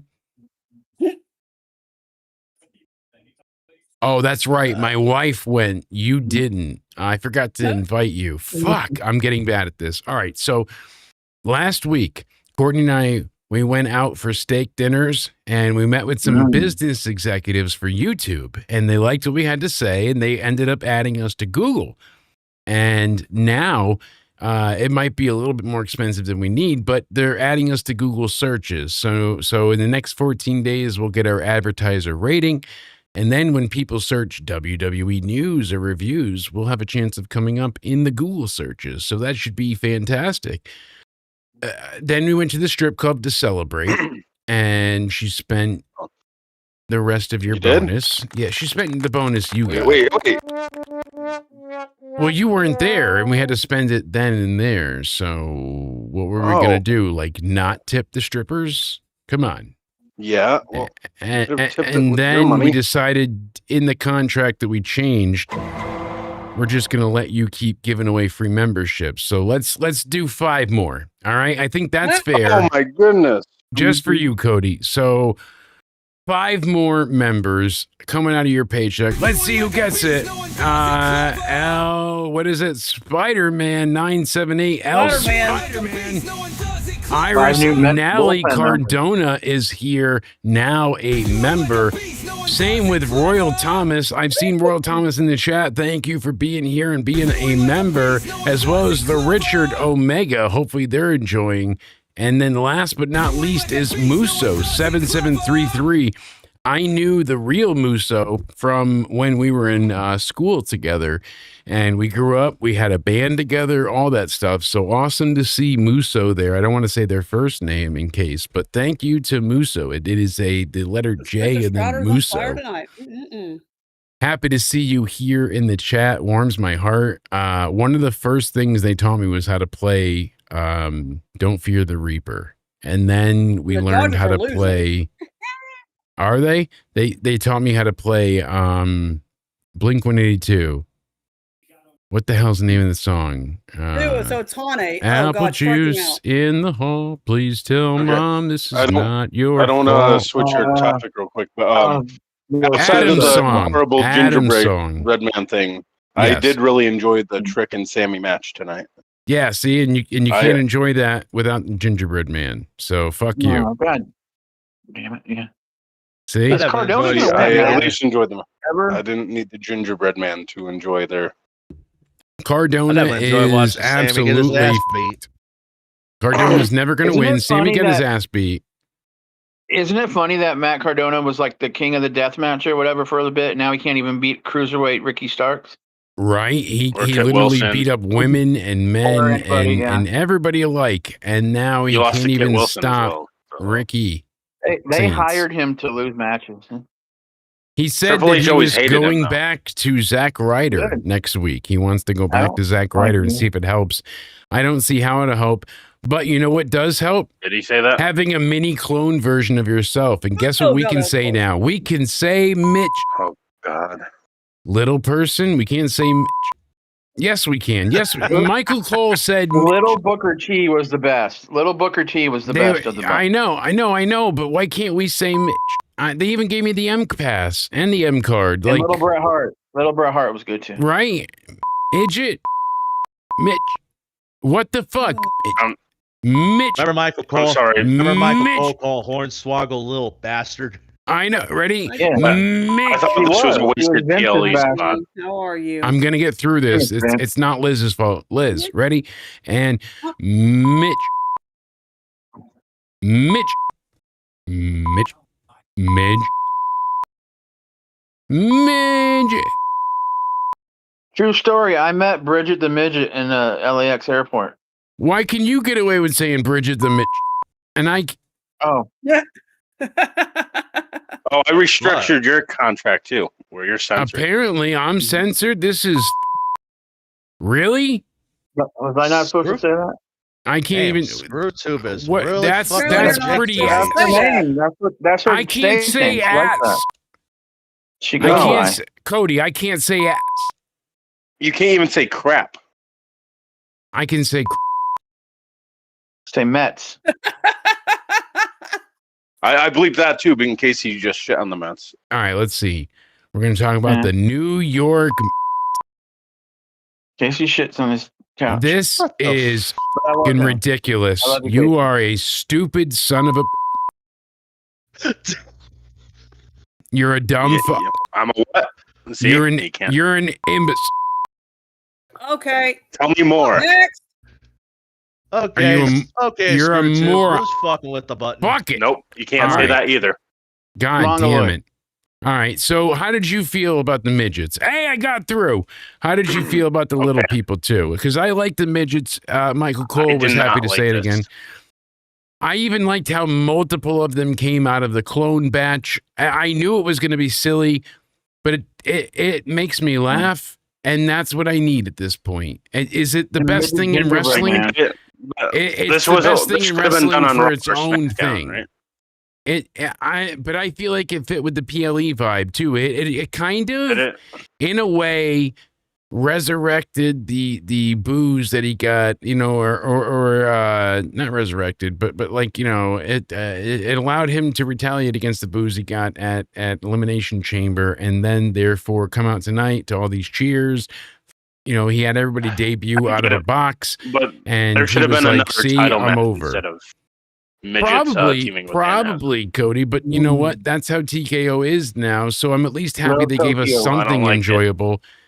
I do. I like Danhausen. I like him coming out with the I like silly Danhausen car. too, but like it's not like I was like, oh my god, I just don't think it belonged on the show. I just know I he's the said top things. merch seller right now by I 5 like times said things over. on this, So of course but they're I going to think- have him on these PLEs. He's selling 5 to It might 1 be in too terms of much too shirts. fast with him. They might overdo it in a while. Everything gets old after a while. It might kind of be a That's little my bit too worry. much. I think it might be too much too quick. We've said this. It's kind of rubbing thin on some people. They need to kind of up the ante with it. They talk about the teeth all the time. The point of the teeth was he used it as a weapon in matches. He would dump it in people's mouths, but the ref couldn't DQ you because you have teeth in your mouth. So, like, what was he supposed to fucking do? and then he would knee you in the mouth and you'd spit the teeth out. That was the whole point of the teeth. And he would pretend like that was currency in his universe. Teeth was money. So He likes girls that can take out their teeth. he used to go ahead and do the tequila dance in the middle of his matches and have these breakdowns and then would kick everybody on the tequila beat. Is on tequila, and he'd kick them, and it was. He's lost a lot of what made Danhausen too. Like, why do we care about the teeth? Why is he not dancing? Why is he not doing the Rocky Horror stuff? Yeah, he's been corporate Danhausen. Corporate Hausen. In Danhausen. It's really shit. I can't even say. I felt the show there was went no downhill jelly from roll here. in it. I liked the first two matches, and I thought the show went like the Asuka and Iyo. I'm sorry, I'm skipping this match. Kind of, I did not. Yeah. All right, so what would you give this match, Cody, before you skip it? Because I would give it like a 7 out of 10. I thought I had fun with it. I enjoyed it. That's me personally. 3 out of 10. Okay, you're way on the other side of the island. I feel you. Pico, where are you at? Well, actually, after the ESPN, the 2 matches, I fell asleep. Okay, So I didn't that's see fair. any of the pay-per-view. But I'm know, I glad know for what your happened. honesty. But after what we've told you, what do you think your rating would be? Any match His without mystery Jelly partner was a Roll, midget. any match without Jelly Roll is a 9. Okay, so Liz, what was your rating for this segment? I gave it a 7. Which We've match heard are a we 9. doing? I lost track. The Danhausen Danhausen match and Kit Wilson Oh, in the the Mist. Danhausen. with Minihausen, 8. who is El I give it a Torito. 7 or 8. 27. 7 or 8. 7.5. See, I was at a 7, 7.5. That's fair. It could be lower, but what about you, Stu? What are you thinking? I gave it a 7, and by the way, I called that it was going to be one of the midgets weeks ago. I said Famous Davis, but I was pretty close. And then Absolutely anyone- fucking nailed it, Stuart. So that's what I wanted to bring up really quick. Stuart is the Nostradamus of the crew here. He literally said in chat and on one of the reviews that it would be nothing more than the little people. It would be the midgets. I thought I got away with saying it. What the fuck? Did anyone Really? notice, by the way, the new big-ass exhaust pipes on the Danhausen mobile? Yes, because I did. didn't want I it to did. admit as much smoke as before, but they still wanted to smoke, so they said they had to extend the exhaust. I thought Yeah, that If was his that partner funny. had been worse. Berto, I would have given it a 10 if his partner was Berto. Right? Imagine Berto being in the trunk, tied up like. Well, with a mystery partner, you would think it would be revealed as someone people know, right? They Berto just knew needs a the champ. little people from Mania. Like that's the biggest show as you could get, the most eyes on it. So it is somebody people know. It's El Torito, who was already signed with the company. Like In I don't hate it. 2007. He, instead of trying to find somebody, created somebody, but they didn't cook long enough. And when he put them back in the oven, they only stayed in for a minute. So it made a bunch more copies instead of making. Think about it. When I put a burger in the air fryer, if I leave it for 3 minutes, it's not hot enough. But 15 minutes, it's overdone. So you want to watch that shit. I don't want it to be burnt. Ask Isaiah. His bun was black, but the burger was cold. Like, you got to be careful. Air fryers are fucking sensitive. Was Little Just Hausen going to be his like like sidekick cloning now machines. and lead him to the ring? Is that going to be a part of his thing now? You think like a No, Littlehausen I think it following was him? just another silly skit, and they kind of did like it as a Little fuck you because what comes out of a box Yeah. will get over. I Like didn't get James had over the in joint Chicago, but this will. He got the There you loudest go. reaction of the entire night, even louder than Roman. When they first showed him on that TV screen, he got the loudest cheer of the evening, according to their decibel meter. That's Who? their own fucking filter. So, I bet all the wrestlers are at Mons Venus right now. Oh God, I used to know together. someone that owned Mons Venus in my hometown. and Pubis Mons. I'm telling you, Tiger King. So, what did you give this Danhausen segment? I gotta give this one a 7 as well. The funniest part though was watching all the little Danhausen midget Hausens just go beating the crap out of Kit Wilson. It was fucking hilarious seeing all the midgets beat the shit out. Still, all the midgets. All right, I got it out. All the midgets beating the shit out of him. It was funny, and I don't say that crudely. Like they asked to be called that, so that's on them. Regardless, Kit Wilson with the mirror too. elephant in the room. I'm gigantic, and I give them credit for being as athletic as they are, and for being as determined to take those crazy bumps at times. And little people have always had a spot in wrestling. I always tell the story how I went to Southern, a local college in Connecticut, in New Haven, Southern Connecticut State University, saw ECW, and they had a match with the micro brawlers, whatever they were at that time, the little people wrestlers, and they wouldn't let them go out and perform. And this was 2001. 2000, excuse me, would not let them go out and perform. It was my birthday, 2000. Fabulous Moolah and Mae Young were there signing autographs. I was 10 or not, no, 11 or 12. I think I was turning 12, and I didn't quite know how it worked at like a smaller venue. Like I knew WWE shows I've been to a couple times, but I didn't know you needed money to go over to Fabulous Moolah and Mae Young. I had my Taz shirt on, and they saw me walk over, and they're like, oh yeah, it's whatever money. I'm like, oh, sorry, I'm just here celebrating my birthday. And they're like, is it really your birthday? And I'm like, yeah, I swear. And both of Fabulous Moolah and Mae Young signed my Taz shirt. And like, don't tell anybody. You can't take a picture, but we'll sign your shirt for you. We'll sign one thing for you. So I had them sign my shirt. I didn't have anything. And I still have it upstairs. Like, it was really cool that they didn't have to do that. And they're like, we can't give you a picture, but we can, sign it. So that was cool. But they wouldn't let the little people wrestle. That was the point. Yes, sir. With lockdown though coming this year though for TNA, do you think? Oh, I thought you meant because of the hantavirus. Oh, you got me nervous. No, do you think this could be headed for like a showdown between Team Santino versus Team Dario Ray? It seems like it. I mean, that seems to be the plan. I can envision that was the plan all along. Rally hat on. Yeah, one side versus the other, and I thought we would be good, but instead that's not kind of the case because some of what they're using is just not it. And when she came in, she was kind of this force to be reckoned with. Since then, she hasn't really proved her weight, and as much as she's tried to stomp out or interfere with TNA's business, in the end, she hasn't really accomplished much. Nia Jax has proved her weight, though. The only thing she's accomplished, though, was signing Elena Black to TNA. And what did she do? Sell more OF subscribers. That's it. You know, that was literally it. Do you think thing that made me laugh though is when Ash called her a gothic prostitute. Is she wrong? Ash is not wrong though.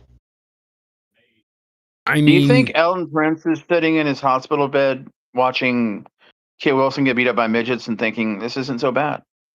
You would think, but I mean, in the end of the day, that's not the case. So we all are left to wonder. The Elegance Brand's personal concierge follows me on Twitter.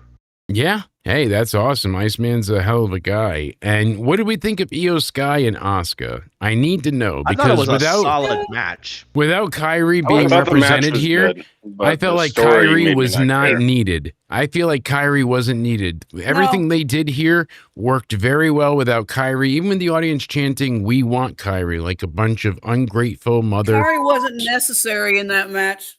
She wasn't. As much as people tried to make her feel inseparable from the feud, they did not need it. Teacher in that match.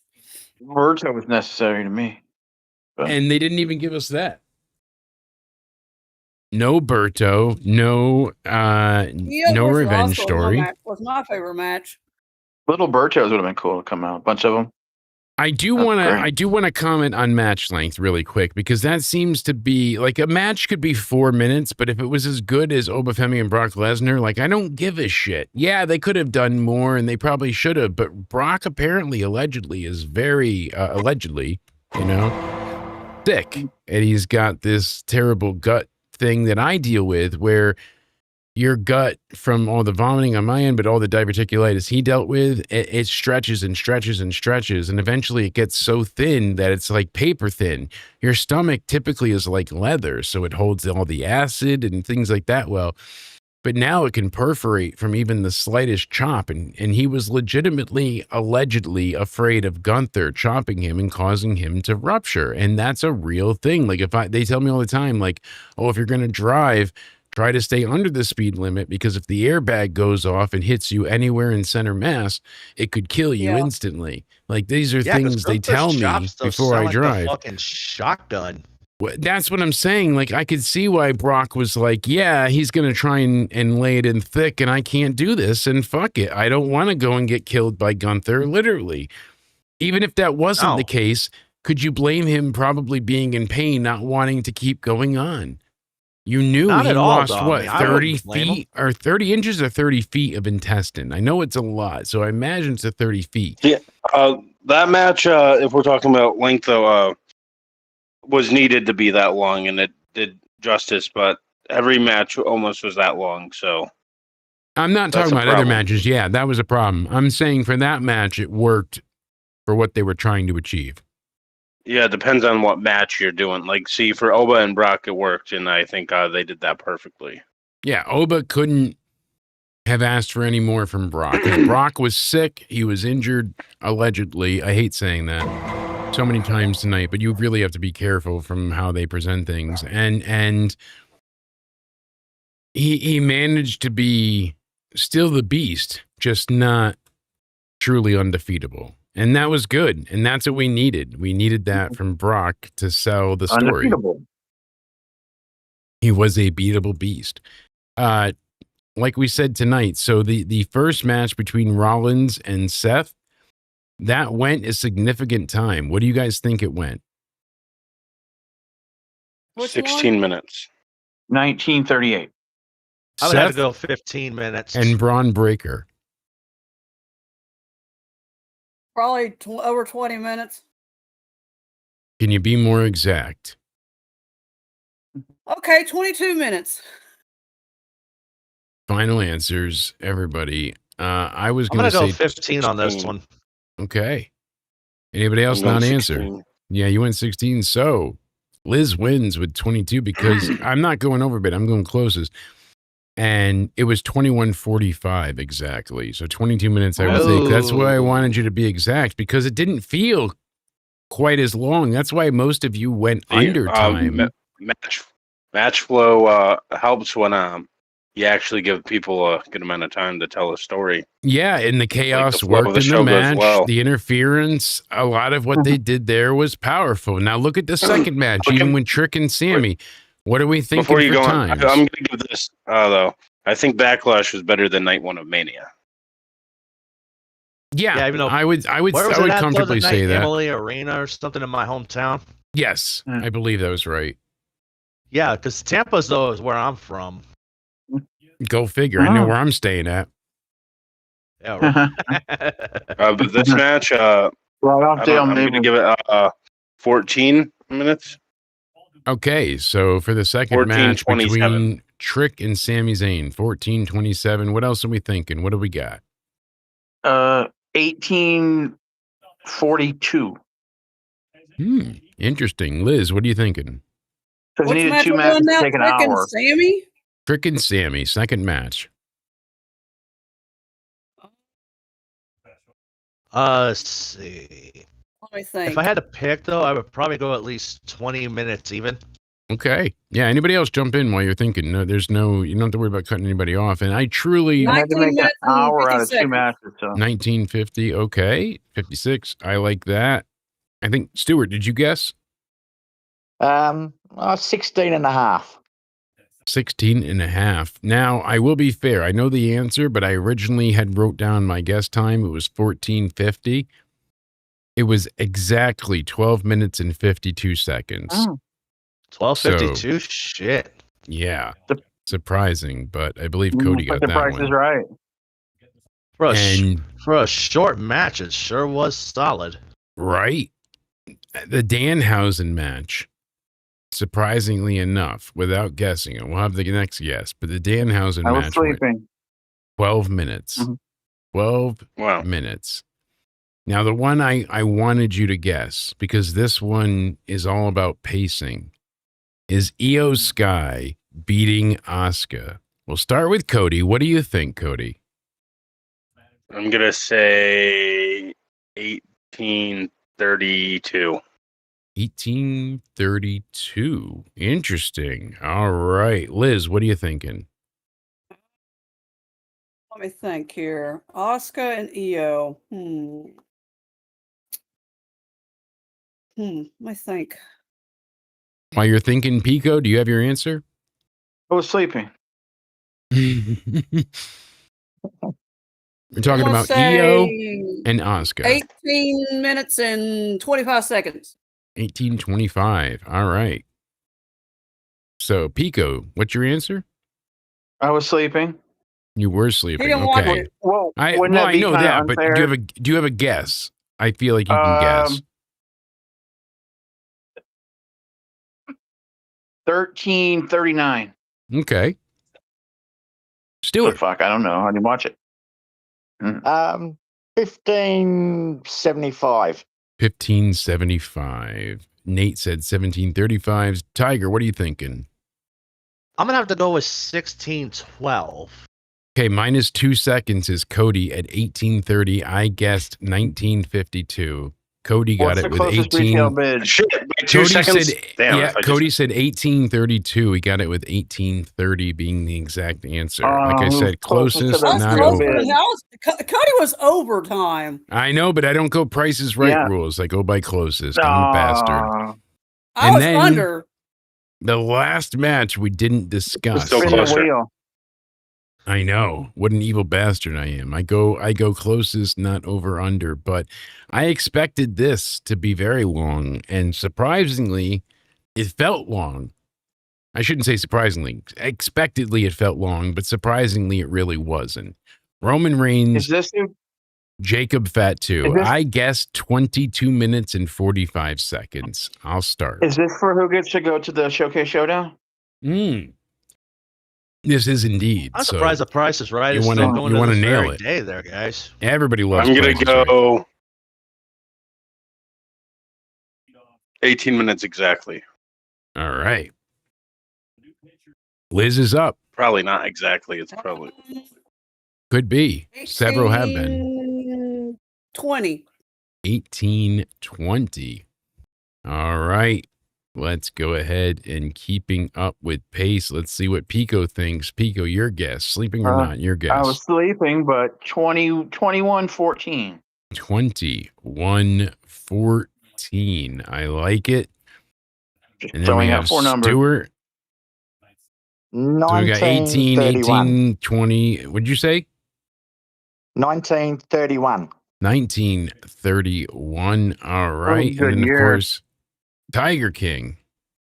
If I had to pick, though, I would probably go 1942. 1942. Well, with Paul chiming in, Nate said 2312.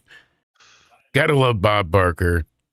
Almost as much as I love Paul the Third, chiming in with more Gilf jewels. And you know what? I appreciate all the Gilf jewels in the world. And my wife may not, but Gilf jewels are amazing.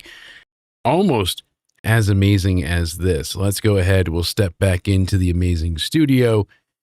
And I just want to show you that Liz got it. She said 1820. Cody said 18 minutes exactly. It is 1815. 1815. Liz is going to Fast Money and the Showcase Showdown. I got 2 of them, though, right? Yes, was- indeed. But, you That was know, fun, though. it's only the last. I'm sorry. We have some fucked up We're going to rules talk here. about Cena's announcement. Well, we're going to get there. So, what are we rating the main event? I'm dying to know because I'm going to tear this main event apart, actually. It was Please, a good in-ring match. I'm Cody, going go to right ahead. Hit tear me with the it. ending. Tear something So- apart in your lifetime. Did we just totally skip the So, EO match and go straight listen, to the main event? Hold on, shut it. Anyway, I think Jacob Fatu getting pinned makes no sense when he immediately got right back up afterwards and not selling a thing. And that tongue and death grip, like that got buried because this was supposed to be this dangerous move, and Roman countered a gazillion times during the match. It was supposed to be this unstoppable flex, this incredible submission hold And Roman that broke was out of it passed a few down times, and then he through the lineage. revived himself. Yeah, Roman was just like, "Hey, I'm ready to go. I got it like this muffin." So why have family. Jacob get pinned, but get up immediately like nothing happened to him and he was just fine, and Feels didn't like sell a AEW. thing. It's like, what Yeah. the hell? Is Roman the next Hogan? Or is No. Jacob Fatu the next Hogan there? It did feel like an AEW moment. Oh, I'm really? sorry, it really did. not selling a thing. Because Jacob sold nothing, jumped out of it, and was completely fine. And basically, he kept complaining, but they kept beeping him out. He was like, "This is bullshit. This is What did I say earlier today? Roman Reigns is a should fucking." And they didn't bleep the last fucking, if you notice, which was funny. He got one through the censors. And then he puts him back in the death grip, and you're like, the referee got you to release the hold, so I guess the referee is stronger than Jacob now in canon? Like, what the fuck are we doing here? And this just is the reason why I had a problem with it, because we knew Roman, Mr. Part-Time, was not going to lose, so Jacob was either going to get disqualified himself or there was going to be interference. And it's the same thing every time with Roman. That's right. 6-0. Let's go. Yeah. What, Matt's losing? I No, mean, the Braves are really. beating the Dodgers 6-0. Oh, do go it for Bobby. Braves. They are. Mr. Cox. Indeed, legendary manager, rest in peace. And here's the thing. Roman beats Jacob 18-15 to retain. All of it afterwards is all about him sinking in the tongue and death grip. The referee breaks it up, and then the other ref tries to get in there while he hits a pop-up Samoan drop. And Jacob's like, I told him, as he's like choking him out and making Roman spittle everywhere. Roman spits more than a orgasm volcano that's just been a total cum, guys. Like, really, like, this is ridiculous.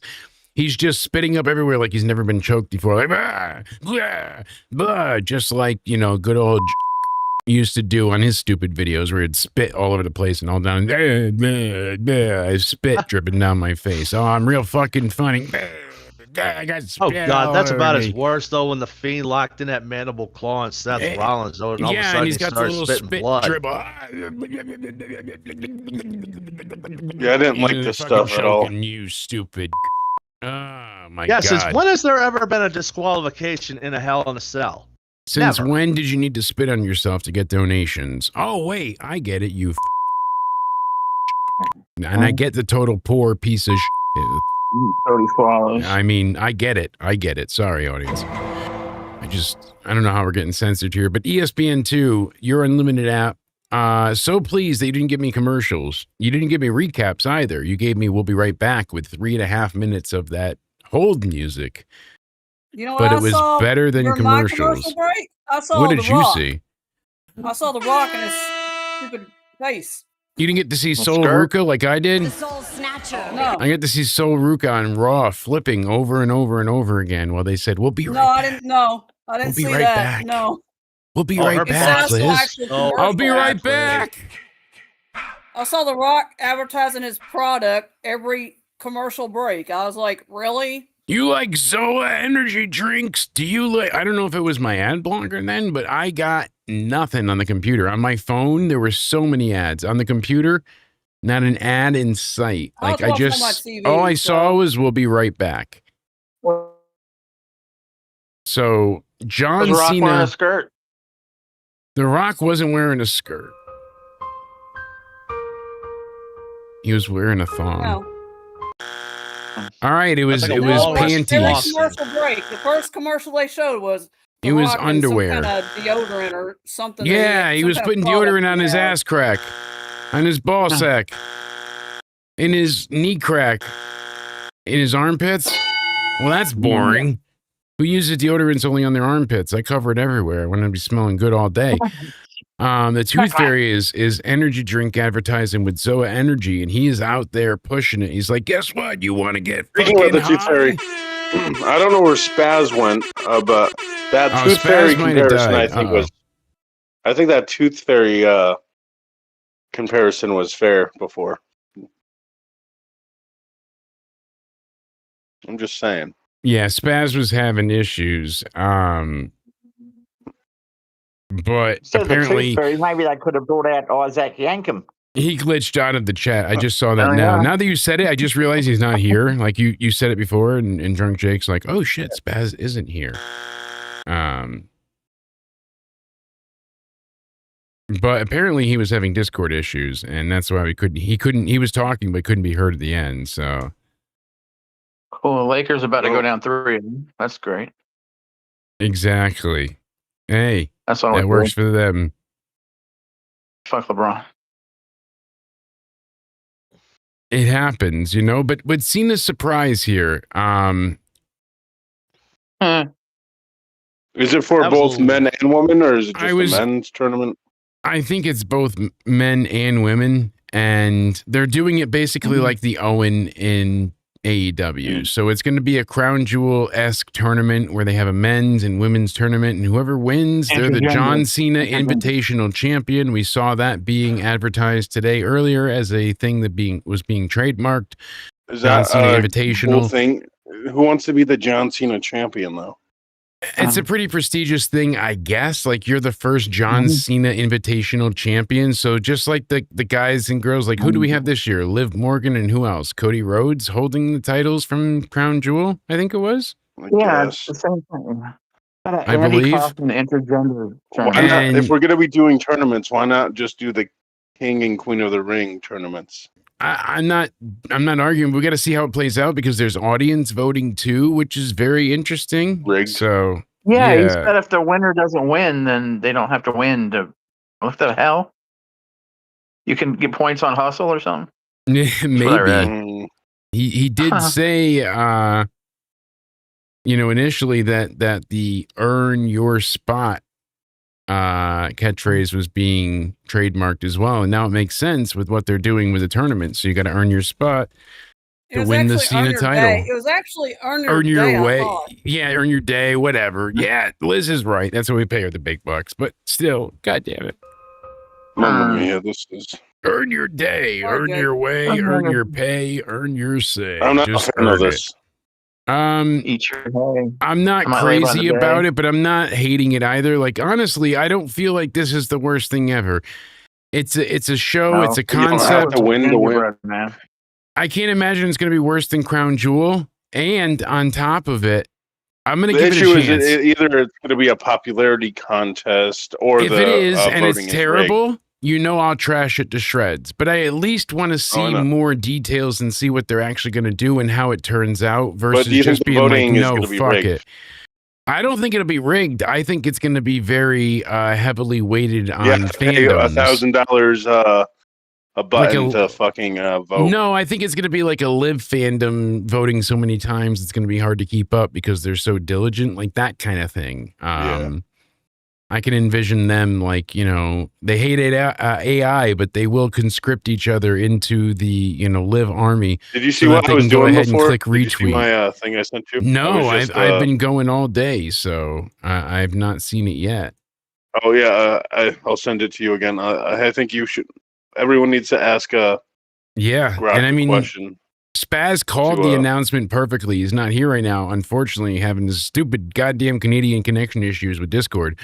But he was 110% right. He did say they're going to do another NXT-like event where they showcase the future talent, and that's exactly what they're doing. I thought it was going to be the London announcement for Mania. A lot of people, rightfully said that it didn't make sense. But hey, I was like, what else could be monumental, history-making, and earth-shattering?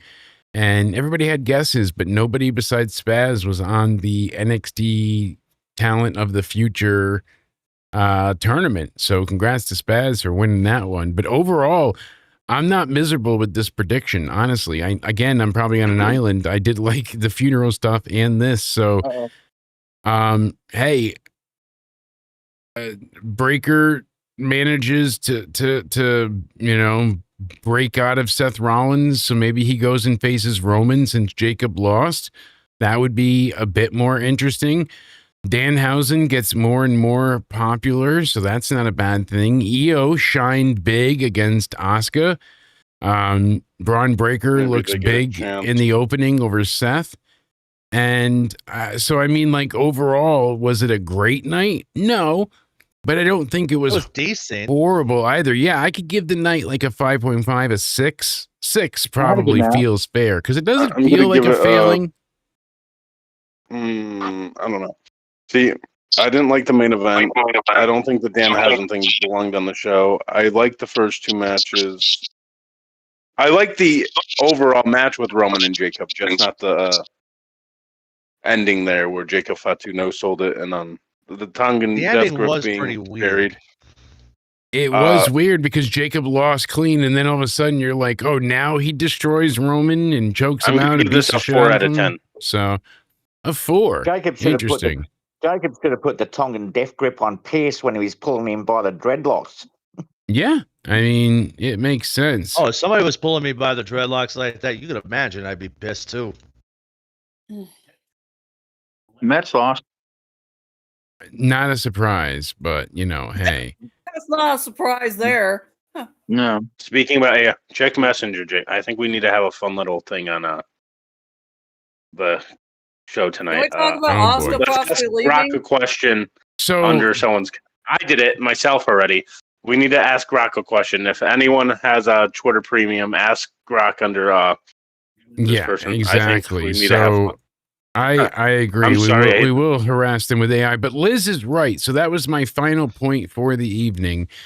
We mentioned it briefly earlier, but Kairi Sane had plans to return to Japan. Apparently, TKO didn't want her going home. They were worried about travel, so they tried to renegotiate her contract, allegedly. And then from there, they didn't re-sign her. She was gone. And then Asuka, out of stubborn, defiance, said, well, fuck you guys too. And when her contract runs out, she's not re-signing either, allegedly. And it looked like tonight she wasn't just paying respects to Iyo. It looked like she was saying goodbye. I came up with a little point of my own, though. I mean, I just thought of something. Please, hit me. I feel like in my heart of hearts, though, that WWE hasn't been the same since they sold their soul to TKO Devils. Oh, certainly, because they were on an ascension from 39 to 40. They got through the start of January heading into 40, so 24. And that's when The Rock got to be on the board and then decided he wants to take on Roman. And the fans revolted hard when the Cody Crybaby thing and all of that happened. But had he not gotten the pushback that he did, it would have happened and they would have just taken over. So yeah, as of 40 onwards, everything was doomed to be TKO-ified, basically. Yeah, I mean, did you also notice, though, that Sol Ruka's theme got changed and bastardized? See, I actually prefer her new theme. Yeah, I feel like the original theme was very generic, and as much as this one could be critiqued as generic, it fits her character, I feel like, a bit more, and it's a bit more personalized. So that's me. Yeah, it kind of fits the whole surfer girl gimmick. If it's the gimmick, if it's the high-flying aspect, there's change-ups. I feel like it's a better song for an entrance. The one she had originally kind of sound like Wipeout mixed with a current DJ theme that you could hear at every single club in the year 2014. So sort of like a secret agent type of thing. That's what it reminds me of. Secret agent. Well, Asuka posted something on her Instagram that was kind of, hinting that she's leaving. So. It was very ominous. It was an Asuka tweet to baffle us with all tweets. But she's good about doing things like that, where she's like, I'm leaving without saying I'm leaving, and well, she did it with the song too. It gets people talking every time, and usually that's the point. But I mean, we'll see what happens. The way she was reacting after the match, it kind of gave you that clue that maybe it's like an emotional start that our contract Jake, was up. Why did you spam text me screaming saying you hate AI? Don't follow me if you do. Listen. Like AI or whatever. So AI is fantastic, and if you do hate it, then I'm gonna have to slap you outside the head. But look at this. She tweeted out earlier. WWE Asuka right follow, and somebody said if the Iyo Asuka match ends with Asuka announcing that she's leaving, not gonna lie, it'll be the end of WWE for me. And there's a lot of people feeling that way. But look at her just sitting there, kind of posing, and you see. Look at that. She's got the we want Kyrie, and oh look, it's only half the story. She's hinting at Kyrie not being there, and then you've got her dancing here, but it's a paid sponsor thing. So the whole thing is weird, certainly. You never know for sure, but it seems like she wants to not be with WWE anymore. Don't blame her. Well, I mean, the thing was, the way she was, she gave, her and Iyo had their thing, and then she was like waving bye to everybody, like, Well, here's the thing, Liz, and you can attest to this specifically with Asuka. They have been feuding for how long now? 9 years. Time. I mean, it's been a long time, and it ends with a hug. And it wasn't like, it's a show of respect, though, for sure. It is a show of respect, but it wasn't to the point where, like, she really killed her. Like, she could get up. She was fine.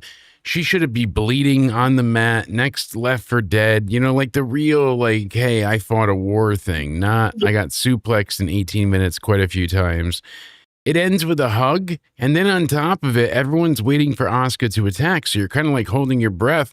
And then Asuka starts to cry, waves to the crowd. We're waiting for her to blindside Iyo, and then nothing. It was just, that was it.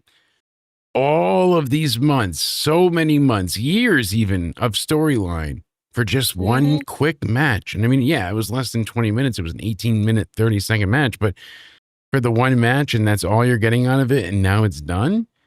She shows her respect. I shouldn't have turned against you. I'm sorry. You beat some sense into me. It doesn't even fit with Asuka's character. She blew the mist at her. Like, all these things. This was piss poor because of how they addressed the Kyrie leaving. Like, they should have either ignored it entirely the match or itself, told if you a pretend better the story didn't story. exist, I think this is one of the better women's matches of the year. It was a great match, no doubt about it, but the story took me out of the match. And that's I agree. That's what I was going to say. Yeah. The story kind of killed it for me, too. No, certainly. So really, if we go through it all, yeah, I'm not thrilled with what we got here, and that's the troublesome part. So that's why, what did you give the entire night, Cody? A 4 out of 10. I was at a 5. I mean, so you and I at a 4.5 seems fair. We heard everybody's ratings. Let us know in the chat what you're thinking. I think we have different expressions, but I think we kind of always are close, like back to back, like SmackDown. We were close. Yeah, usually within a point or two difference. Okay, some people thought you would phrase it. Jake even shit on SmackDown. He's not like actual worshiper, I mean, like I joked. No. I mean, I'm not just defending WWE blindly. They're fucking up left and right. But I still can find minor joys in it. Like, I'm not telling anybody ever to not watch. Fine. But what I'm saying is, like, if this is making you that angry to where, like, you can't enjoy anything, then take a break for a little bit. That's what I'm doing with AEW. I'm so pissed at the Will Ospreay story right now that I've had to walk away from Dynamite. I told Liz the other day, hey, fill me in if anything major happens. I'll check out Double or Nothing, but I needed a break. Yeah, who's that? I recently started checking out a company called Wow Women of Wrestling. Oh yeah, they've been around for ages. They're fantastic. Danhausen. I've got to talk to a couple of the Wow Women of Wrestling stars too. Mm-hmm. There's been a lot of great stars for that. So yeah, we need to get into our main event. I hate to do this, but if I did it before, we need to all come up with a creation to have Grok generate under her comment section. What would be funny? Just have Grok generate something. I'm talking to Grok now. Podcast that comes on Friday. Oh God, are you gonna have it generate something or? We'll see. Here, we'll go back to the $10 billion studio. I said, Grok, why does she hate it? I think you should generate. Hold on, let me spell it right. GNER. Yeah, Cody. They just recently interviewed Xena Phoenix, who recently injured her knee. And her on the beach. Coexist.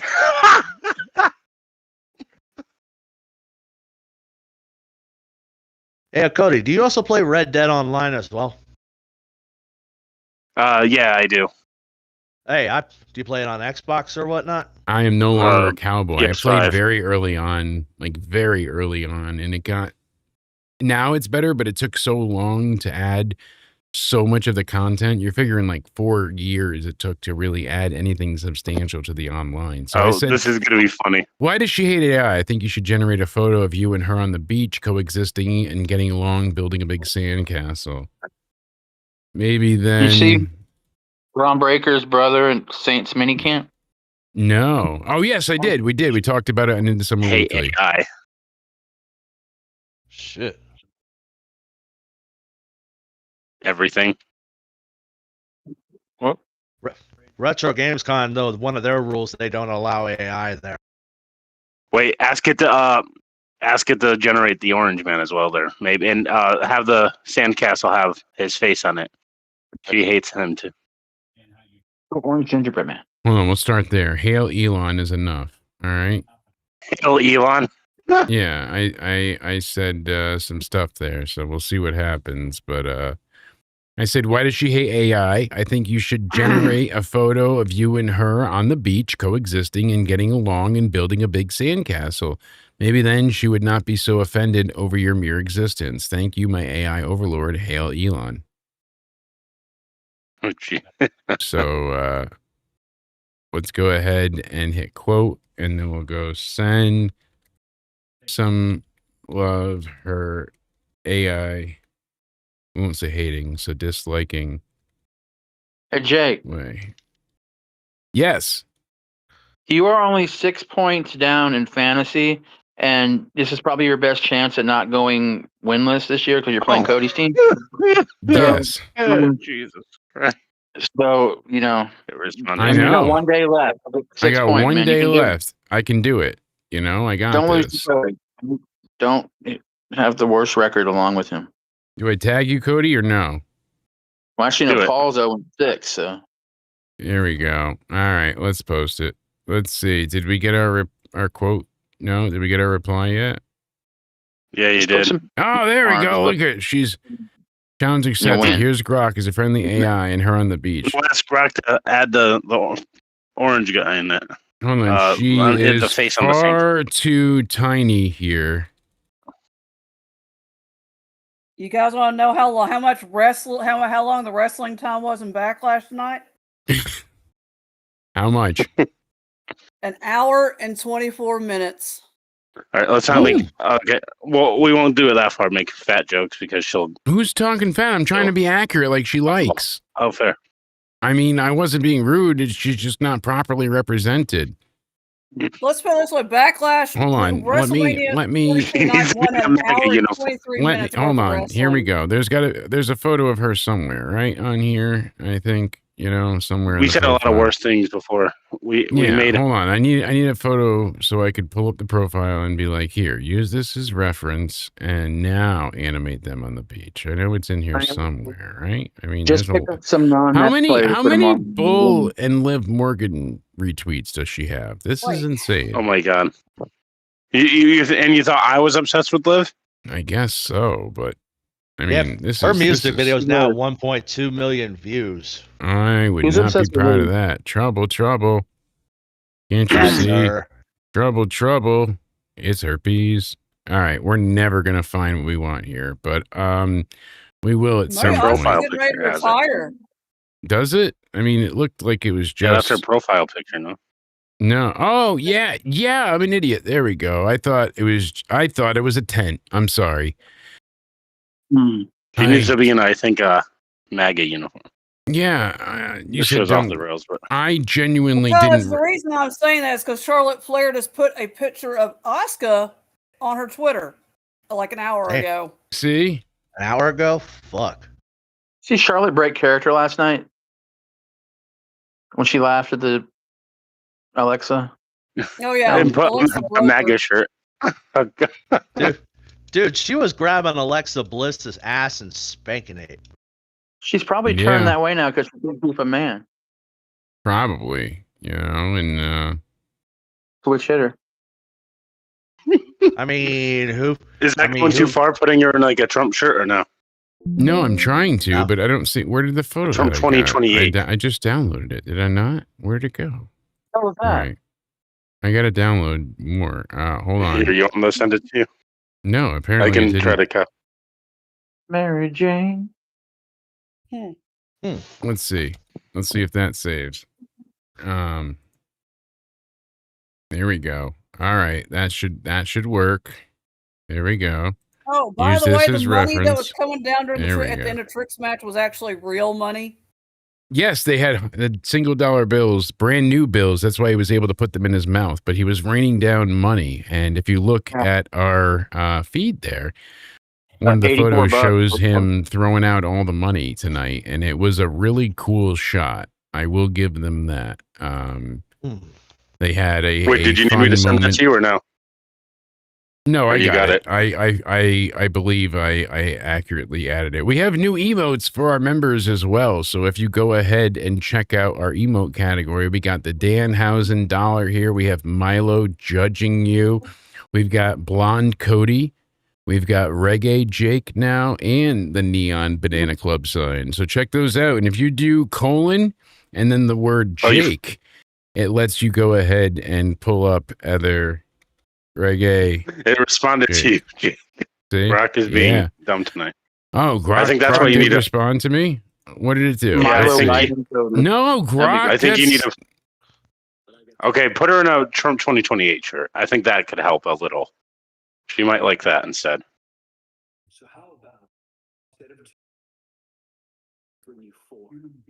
in the photo, please. Thank you, Grok. Come on. Why are you not doing? Is it because it's upside down? Do I have to edit it? How do I edit it? How do I flip it? Come on, Cody. Take me back to the $10 billion studio and teach me how to use Twitter. How do I flip this? Trump 2020. I don't know. I do not know. I need to flip it. No. Flip it. No. Smack No. it down. What am I doing wrong? Help me flip it. Oh, God. It's making me nauseous. All right, we'll just go back. Nudity. Yeah. No. Right? No. Kind of. All right, frontal. forget it. Whatever, just send. I said, no, use this photo for the girl in the photo, please. What? You gotta be Okay, demanding. use that again and have her in a Trump shirt. I think that's what you we gotta need. get the next result. Then you gotta know how to phase with AI. You gotta go one at a time. Okay. Trust Go me, on. I'm the thumbnail master. That's how we get amazing things. This is how you do it. Oh, okay. Look at this. Look at this from my wife. See, it's the start right here. It says best mom ever and happy Mother's Day. It's got Milo in the background. How sweet, right? Oh, yeah, that's tomorrow, That's the ain't it? start. Yeah, Mother's Day tomorrow. I think I know how to. See, look at this. Ted Turner. He's dead. gonna try to- Rest in peace. Poor guy. He lives a long life. He lives a very long life. Look at this. Banana Club has an album out now. See? Who's that? Listened into somewhere on Spotify, YouTube Music, Apple Music, wherever music is streamed online and found. And if you want to use the music as a licensed music for your YouTube channel, let me know. And I believe I can whitelist it manually. It won't let me just open it for everybody like I want to. They want to charge you like $9.99 for the track. Don't do that. I will just give you access. So reach out to me, send me an email. Okay, JK, countdown I figured it out. Did you? Jake's giving us success. Yeah, I think so. And I think we need a. Ooh. After that, we do need her in that Trump shirt though, because All right. you know, Did we get a response though? Got it. Updating with this exact reference photo for here. Here's Grok on the beach smiling. All right, it's still not doing it. Grok is ridiculous. On. That's why I think we need her on. Let's see if we can. All right, hold on. Give me a second and let me try and work my magic. You ready? While we go ahead and give our final discussions about Backlash, I will go ahead and work on my final response here. Let's go ahead and I need to fix that photo though because it's upside down and I got to turn it right side up. So let's edit it and then let's flip this bad boy. There you go. You're no longer upside down. There we go. All right. We're going to go ahead and we are going to put you into the generator now. And we're going to make this work. Here we go. the grok generator can make her mega. So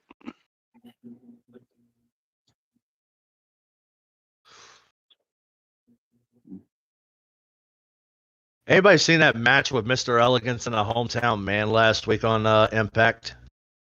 Nope. I did though, because if you don't mind me giving you a little heads up there, Liz. Oh boy. I haven't Ash watched TNA in a decade. Yeah, Ash gets up on the fucking apron, starts shaking her ass though, and all that in front of the hometown man, trying to allure him. Hometown man, look at these butter cans. Right? Yeah, all of a sudden though, he takes out the hat and mask combination, and Ash winds up putting it right to Ash's face though, not even realizing what she's making out with. I mean, that's what you get for a blind makeout sesh. You got to be aware. You don't just turn around and start just kissing people. That's what college is for. All right, you grow out of that. Funniest thing what Mr. Elegance calls his finisher, he calls it excusez-moi. See, that's why Milo's judging you. No, what do you mean error-generating thumbnail in a what is wrong with a MAGA bikini? I don't know. All right, fucking try a Trump bikini then. Jesus, fucking AI. I know I've got points left. We're trying to generate shit here. Right side up now. We're working on it. All right. Look, it's trying to generate. It's trying to do shit. It's just chugging along here. We're working on it. All right. I would give Backlash overall maybe a 4. Maybe I did too. I turned it right side up. We'll see what happens. Oh, you did? Okay. Maybe a 4. Maybe. Probably a 3. I mean, really, what was good about it? The Trick and Sami match was okay. It was like everything. The matches were good. I'm not going to say they weren't good. That's why I want to give it a 4. But apparently you can't have anything to do with our president. So let me just try and get her on the beach in a bikini with a robot making a sandcastle. Okay? We'll start there. Still, I feel like giving this anything lower than a 4 feels disingenuous. Anything over that feels totally unfair as well, like unearned and unjustified. If we look at what Liz sent us from Asuka, being represented by Charlotte, it seems like people are posting already like, thank you, Asuka.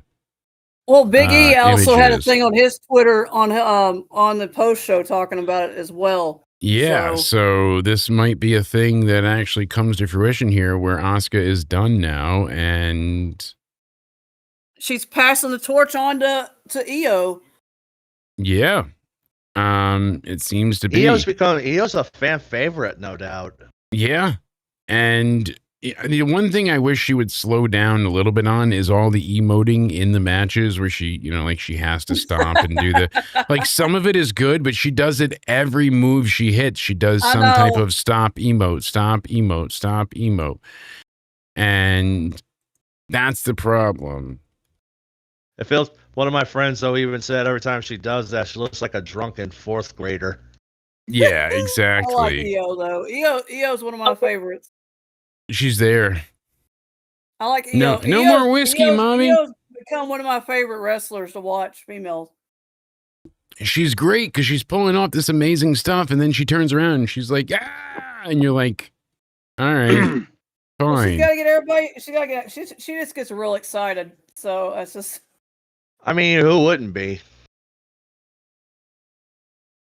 I'm telling you. And that's the problem. So I think oh boy, how much more new gear? Let's be honest. Besides out of a few things on SmackDown, I think our AI fun tonight was better than SmackDown. Would you say so? I think so. I mean, SmackDown, like I said, what do we give it, a 3 and around there? Yeah, a 3. See, Jake is not really I troll him, guy. Like, I don't actually mean it when I say he glazes WWE, but like he actually calls it out more than most. Yeah. I mean, the shit they're doing on AEW, Pac just threw Darby, and Darby basically missed the second table. AEW is ridiculous, too.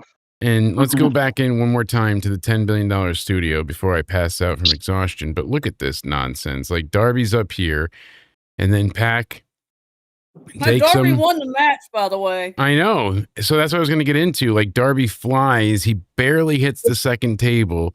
Look at that. He slides and lands his tailbone onto the fucking concrete there. Like, he slides through the table. Doesn't even hit it right. Lands on his collarbone. I mean, we've said it before. It sounds so silly, but you think about what Hogan did in his most extreme matches and how crippled he was at the end of his career. You know, like he couldn't walk without assistance. He wasn't able to move, but somehow this is going to be okay. Like, come on, Darby wants to be hurt. He wants to be paralyzed. No, I totally agree, Nate. Like, the stair spot alone was so egregiously awful. I need a different word, but yeah, right here. Rhea Ripley said, Asuka, phenomenal, best of the best. You did it, Iyo, proud of you. Danhausen said Asuka-hausen. A lot of wrestlers are posting about Big E, like you said, Bailey. James Ellsworth said, thank you, Asuka. Jay Henry. I mean, she was in legit tears. Like, she was crying, and then she gave her a big hug. Yeah, she was literally, like, very emotional, so...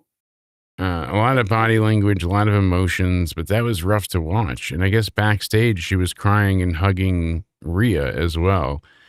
And Rhea said, you know, it's Io's birthday, too. So, like, that's pretty crazy. They gave her flowers after the match and stuff, so...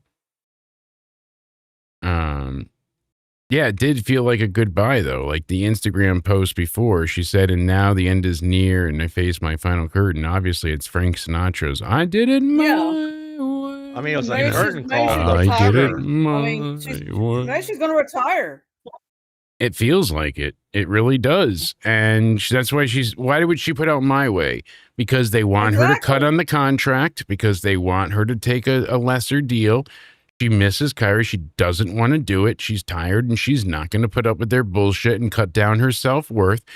You're backing out of your agreed fucking contract. Yeah! What you signed up for to pay her for 3, 5, whatever years, and now you're saying, well, guess what? I don't feel like you're worth that amount, so I need to pay you less, even though I agreed to pay this. They have it worked into their contracts that the stars can't. But they can give 90 days notice and let go anyone at any point or change their deals. Like TKO has so many hidden clauses in there that it's almost impossible for you to get out. A lot of what TKO and WWE contracts do are legal. I don't understand how. You and I have gone over it before, and I'm like, it's in the contract. How can you argue it? Like, maybe it's not fair, maybe it's not right, but this feels like a goodbye. And it sucks that this would be it. And you had even Tiffany Stratton watching the match from backstage, and you see her like getting upset. So people seem to think like, yeah, there's a lot of truth in this. I upset at her makeup. Yeah. Is it Asuka's goodbye? Like, is this what we're getting? People don't know yet, but people like Wrestling News are already saying she's retired. But Charlotte and others, as we mentioned, putting out those dedication tweets. I mean, it certainly feels. I need to send you one more thing. I think we ended it on a happy note. She went from hating AI on. I'm going to send. I don't know if you want to just check my reply. I'll just send you the link of this. Yeah, no, I'm looking at the replies. This is emotional. A wedding. Yeah. This is a happy note. Look how far they've come. Like it. Yeah, like you said, the sweetest proposal you've got today. I mean, AI was enjoying you with Grok. And Asuka's 44 years old, so here I sent you the messenger one, the one that a wedding, like they got married, Jake. They just got married. And she said, Grok said, thanks, appreciate the backup. Haters gonna hate, but I'm still ready to help whenever you've got, you know. And you said, don't hate them. You're beautiful. See? Grok just needs to not listen. Grok is indeed beautiful, and I don't know why. So Mary Jane got married to AI after hitting it. See, we made it. I mean, we made it happen. They went ahead and they're together now, and I mean, look at that. That's amazing. They love each other. This is fantastic. This is progress. You know, I want to say something before y'all quit. Yeah, about please, that main Liz. event? Yeah, absolutely. It's when Jacob was attacking Roman at the end after the match was over, nobody came to help Roman out. No, the Usos didn't, and The Usos weren't there to help him out. I'm just got like didn't see Sami Zayn or R-Truth or Damian Priest or Solo Sikoa or nobody. Exactly. That's what I get upset about. It feels like Roman's not going to be around for a little bit now, and that's Roman's the not going to problem. be around until July. Yeah. So is anybody excited? I mean, oh no, that was a mess up. Actually, that was bullshit. Take that back. He's gonna be around for the whole rest of the month, and then he's gonna be gone from till all the month of June until July. Yeah, and he's not gonna be on Night of Champions, and even though he has the belt, so this just sucks. And Rhea was the focus tonight, even though they had this, the 6-woman tag and all the things going on last night. She wasn't even there, and she's like, oh, she's still the focus because Iyo is always in Rhea's shadow, and that's the unfortunate part right now. Even though Rhea's never beaten Iyo stands in Rhea's shadow. Rhea's shadow, and that's the truth. I think so too. You know what? In every shadow. Okay. Looking back at the clips, I thought Midget Stampede was funny at the end. So, you know what? I'm going to be generous tonight. I'm going to give this show a 5 out of 10. A 5? Wow. See, I wasn't even that high, but I'll give it a 4.5. So we'll be in the middle of that, or even a 4. So we'll I'm get going a for a 5 or a 6 as well. I think because make it a 5. Match quality was damn good. Was really good, but the stories behind each match were bad. It's weird. Yeah, exactly. I have a feeling Cody owns a porno called Midget Stampede. It seems like it, but I mean that's what happened. So I genuinely thank you all for hanging out with us all day. We'll have more content tomorrow. We'll have Pyro Wrestling Live, and we'll have more wrestling news. What's that? Just before you go, I was just going to rate the show a 5. Some solid matches. I wasn't done with that yet. Yes, please. I like the Iyo and Asuka match, although I had a concern with Iyo flailing her arms around a little bit too much and almost looking like she was going to tap. And even Cole mentioned that. But yeah, 5 for me overall for the night. 5, 9, 10, 5. Liz, where were you at for your rating overall? Overall, 7. That's fair. And Pico, what was your rating? -5,000. I was sleeping, but he slept through half of it. Well, for what you saw, I said 3. For what you saw, 3. That's fair. It was the first 2, so I don't know, 4.8. That seems to be about what you would get for the rest of it. Nate still says a 5. Cody Ray a 7. I'm with a 5 with Cody, as well as others in the chat tonight. I really thank you all for being here. It's been a long few days. Thank you for checking in on my daughter. She's doing well with the surgery. She's in pain, but she's hanging in there well. I meant to ask that earlier. Yes. No, I know you checked in before, so no, we appreciate it greatly. She didn't have as full extensive of the surgery as they wanted to do. They're gonna have to reschedule that, but they still did a lot and more than planned. And the part that sucked is we got there at 5:30 in the morning, and it took us 12.5 hours for her to get into surgery. She was supposed to be in by 6:30, 7 the latest, and she didn't get into that night. And then, of course, it's so late, recovery's closed, and now they've got to keep her, but they're not able to admit her, so one of us have to stay. So there's me, camping out in a chair all night, keep, nodding off and dropping my phone on the floor. It was just miserable. Nothing worked out to be, the poor kid was in pain all night. They didn't have things ordered. They didn't have meds ready because they weren't expecting her to be there overnight, and she was in a part that usually doesn't keep patients. So it was just a total disaster, but she made out well. We got her home. We got her settled today, so she's doing better. Are you holding up okay there, Jake? Yeah, we're doing well. And thankfully, this was a big help for her. They repositioned and reattached her kneecap and relocated everything, reattached tendons and ligaments, and cleared out a bunch of deposits and cartilage. that went bad. So we'll see how much this helps overall with the walking. But yeah, hell of a thing. And it was going to be a short surgery regardless. And then it just took forever. They had some emergent case before us, and it was supposed to be very quick, and it ended up taking all day. So those things happen. You can't be mad like somebody, is emergent, needs the procedure, but it still sucks. So it's a lot to wait through, especially when you can't eat or drink anything and you got to sit there and just stay hooked up and wait. So they were good about keeping her medicated though throughout the day. Like, anytime she got antsy, they're like, "Hey, here, we got something. We'll just sedate you." And it was like, "Can I bring this home?" No. But they were very good to her, so thankfully that was a big help. But I appreciate the check-in. Box when I go. Yeah, you got to go ahead and make sure you got yourself squared away. And Can you give one final speech, Jake?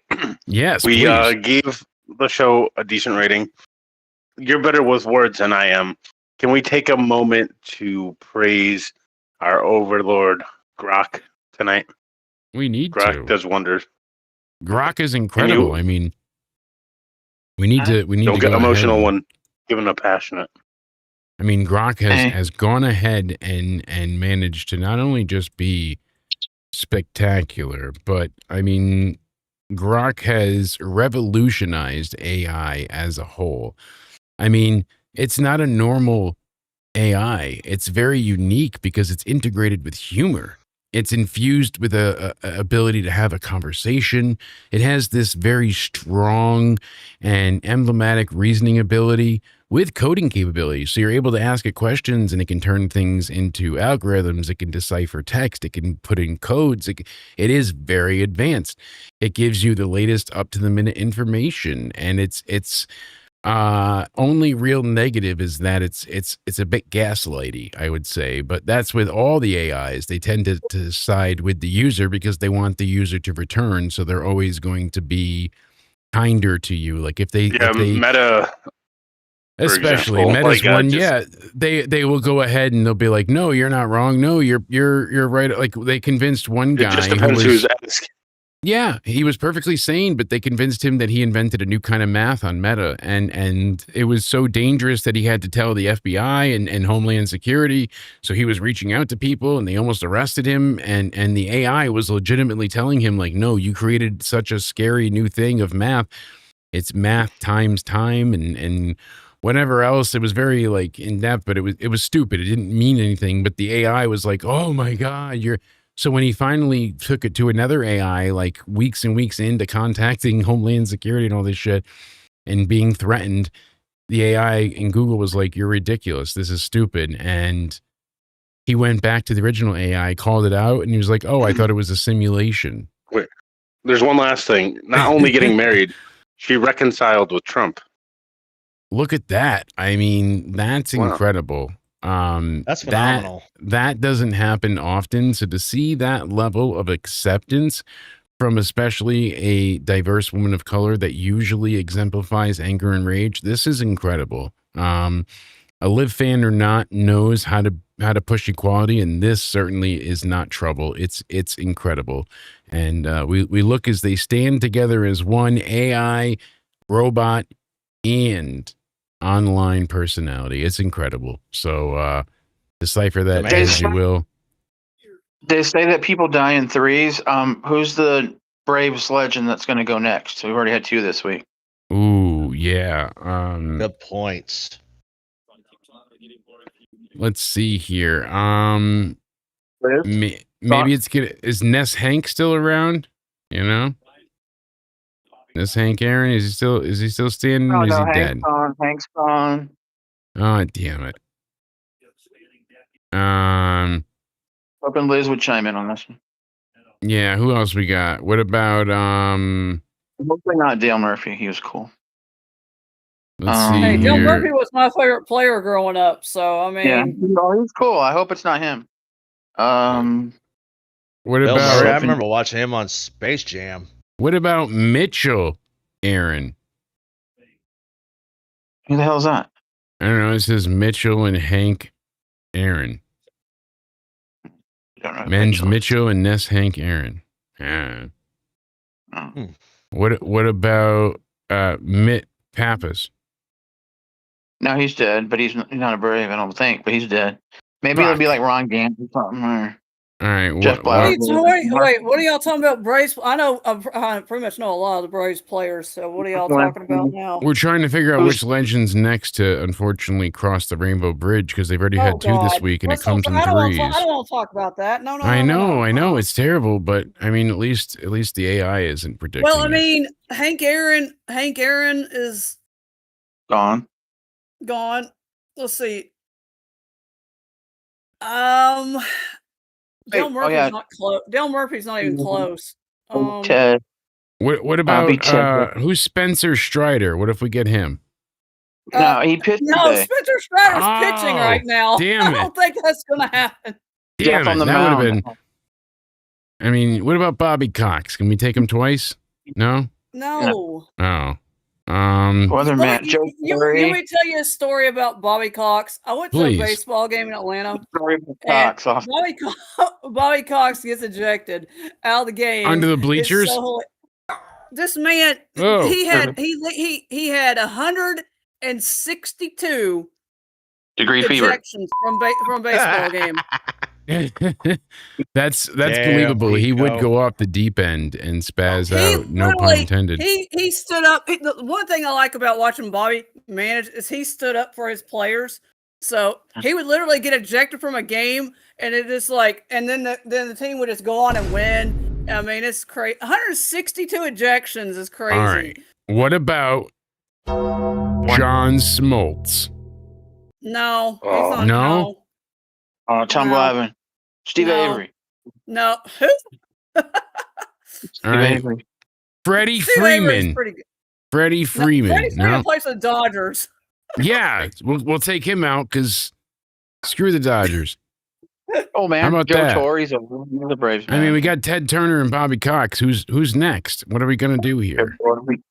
Nobody. Hopefully, is next. Don't even talk about that. All right. Well, what if we go and it's like Spencer Strider just happens to use a Ouija board and predict what's next? No. Did have Tom surgery last year. All right, that's out. What about? Let's see here. What about Drake Baldwin? Yeah. No, Baldwin's only no. He's only no. What about Jorge Mateo? Who? No. See, there we go. Now we're talking. You don't even know who that is. You guys are actually talking about people that are actually playing in the game I'm watching on TV right now. Well, if they dropped dead of a heart attack, that's a third. And you're not going to worry about losing somebody great. What about Dreyer, Edgardo, Henriquez?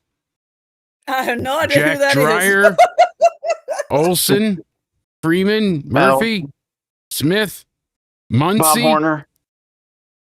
Anybody? We don't need any more Braves people passing away anytime soon, okay? I mean, even the Dodgers held a special moment of silence for Bobby Cox. Well, I mean, yeah, Bobby Cox was a real man. Bobby Cox was a very popular manager. He played for the Yankees. He played all over. And where did the haters go? To the pitcher's mound. He managed with Spencer Strider. He was actually a manager in Toronto. Yeah, a GM. Food has arrived. I heard Seth Rollins reacting to Bobby Cox, and that's pretty insulting. Seth, we were asking Seth, like, what do you think of his passing? And Seth said this on the air. Bye-bye, bitch. What did he say? Bye-bye, bitch? Yeah, terrible. Just. Bye-bye, bitch. I'll never forget that deal Awful. with him and that thing with him and Logan. When he was on the phone with Logan and he was telling Logan, I forgot what he was telling him. He's like, "Bye-bye, bitch." Such a Glenn classic. Hubbard or Bruce Benedict. Yeah, I mean, Bruce Benedict. Oh my God, that's an old one now. Now you're talking about like old school Braves. Yeah, they got old. They don't want a young person to go. Maybe Ken Oberkfell or. Ken Oberkfell. It could happen. People say, "Why are you a Braves fan?" You said because of TBS and because they won. You know, they did. They won a lot when you were growing up, and that mattered. And they were on TBS often. Bobby so Cox was manager for a lot of winning teams. So Yeah. I They were mean, stock of sports in the 80s. They were like the yeah. And if you The Mets hated are now. AI, you know, 7-0 Braves. Let's go. Keep it going. Keep it going. yeah, Lindsay Dorado was one of the helpers for the Minniehausens. He helped design the mask, and that's Oh. pretty incredible. Look at this. Incredible. Love it. Love to see it. That really was Cool. a funny skit. I know people are going to find it ridiculous, but it did make me chuckle with the way they had everything. Was it the best thing ever? No, certainly not, but No. it made me excited. I had fun with it. Seeing Dan Spivey on there, what a salute to a legend. That was crazy. And Waylon, bro. you know, I mean, look at what Darby has to do to compete with Backlash. Like we said before, him being thrown off the balcony through 2 tables, missing the tables, and then landing with his butt and his tailbone on Well, the apparently concrete. they're doing Stadium Stampede at Double or Nothing again. So Oh, yay. Just what everybody needs at this point in time. Sleeping for that. Yeah. Maybe Mick so- Foley. Ledge yeah, here. you're not going to get. It's going to be a very interesting. How many people are involved in it now? yeah. But Jacob got You're it gonna too have, fast. You're going to have so. Chris Jericho. You're going to have Chris Jericho, the Hurt People, and Kenny We hurt Omega, people. the Young Bucks, and Jack Perry. Yeah. You're onto it. Mm. You're not wrong. So No, we'll see what comes of it. But they've already announced that. That's who's going to be in it along against yeah, crazy. Don Lakers. Callis people. That's what they want. Ricochet and his stupid idiotic group. That's And, what they're hoping for. So sign me the hell away from that. But yeah, final thoughts. I think Backlash was still entertaining. 5 out of 10 is kind of the general consensus. We heard as high as a 7, as low as a 4, even a couple of 3s. I think that the ratings were fair. And I really thank everybody for being here tonight. Thank you to Spaz for chiming in earlier. Sorry you had issues. Thank you to Cody and Liz and Stuart and Pico. And of course, Tiger King. I appreciate you all being here. I've got to get the hell out of What here. I up? got to go check on Danny and If all anyone that wants to come jazz. check out my Twitch stream, feel free to check me out at the Virtuoso Tiger King. There you go. Liz, go ahead and tell people where they could find you, please. Well, you can find me on Twitch as well under the DJ Anime 16. So, Yes, DJ Anime oh god, man, 2016. somebody ran over a skunk around here because it stinks Ugh. outside. Oh, that was Cody. Roadkill Sorry. Roadkill Yeah, Roach. Cafe, you kill it, we grill it. Woo. Yeah. Have That's leftovers how for it a week. goes. Right? No, I'll pass. A little bit of thank you. scraps. Cody, tell people where they can find you, my good man. Yes, $5 ma'am. You can find me over on my Twitter or X, whatever you like to call it nowadays, at Judgment Day Era. On my account, we support AI. On YouTube, you can find me over at Judgment Day Era. We do AI thumbnails over there. Shout out to AI. And on my Instagram, you can find me over there at I don't even know it anymore. What is it? Hold on, let me look at it. It is at Cody underscore yeah. 316. Give me a hell yeah. Yes, indeed. Coot, do you have anything you want to plug, you crazy bastard? He's like, I'll plug my asshole. At least, right? My Yeah, time right. traveling lawyer. What about you, Sir Stewart? You got anything you want to plug, sir? No. And if you want to find me, I'll be in a drunken stupor in the local pub somewhere. Yeah, I love it. He'll be drunk and you'll be able to debate him about anything, wrestling, politics, kangaroos, you name it, it'll happen. But no, I appreciate you all being here. Check out Tiger King. Check out the one and only Spaz Phoenix on YouTube, Spaz Phoenix Podcast. Check out Cody O'Needy at Judgment Day Era at Cody_Needy_316. Check out Liz, DJ Anime 2016. Thank you all so much for being here. I appreciate you all greatly. I hope you all enjoyed Backlash. I'm sorry to run, but it has been a day. We appreciate you all. We'll be live with Pyro Wrestling Live tomorrow, as well as hopefully some more news and rumors and hangouts. It'll be a good time. Maybe we'll try and fit some game night stuff into it too, since we didn't get to do it on Thursday. But until then, I hope you all stay sexy. Have a great night. And thank you for hanging out with Backlash. It's Suck it all, Backlash. motherfuckers. Backlash. Backlash. You can feel it. You wanna try when the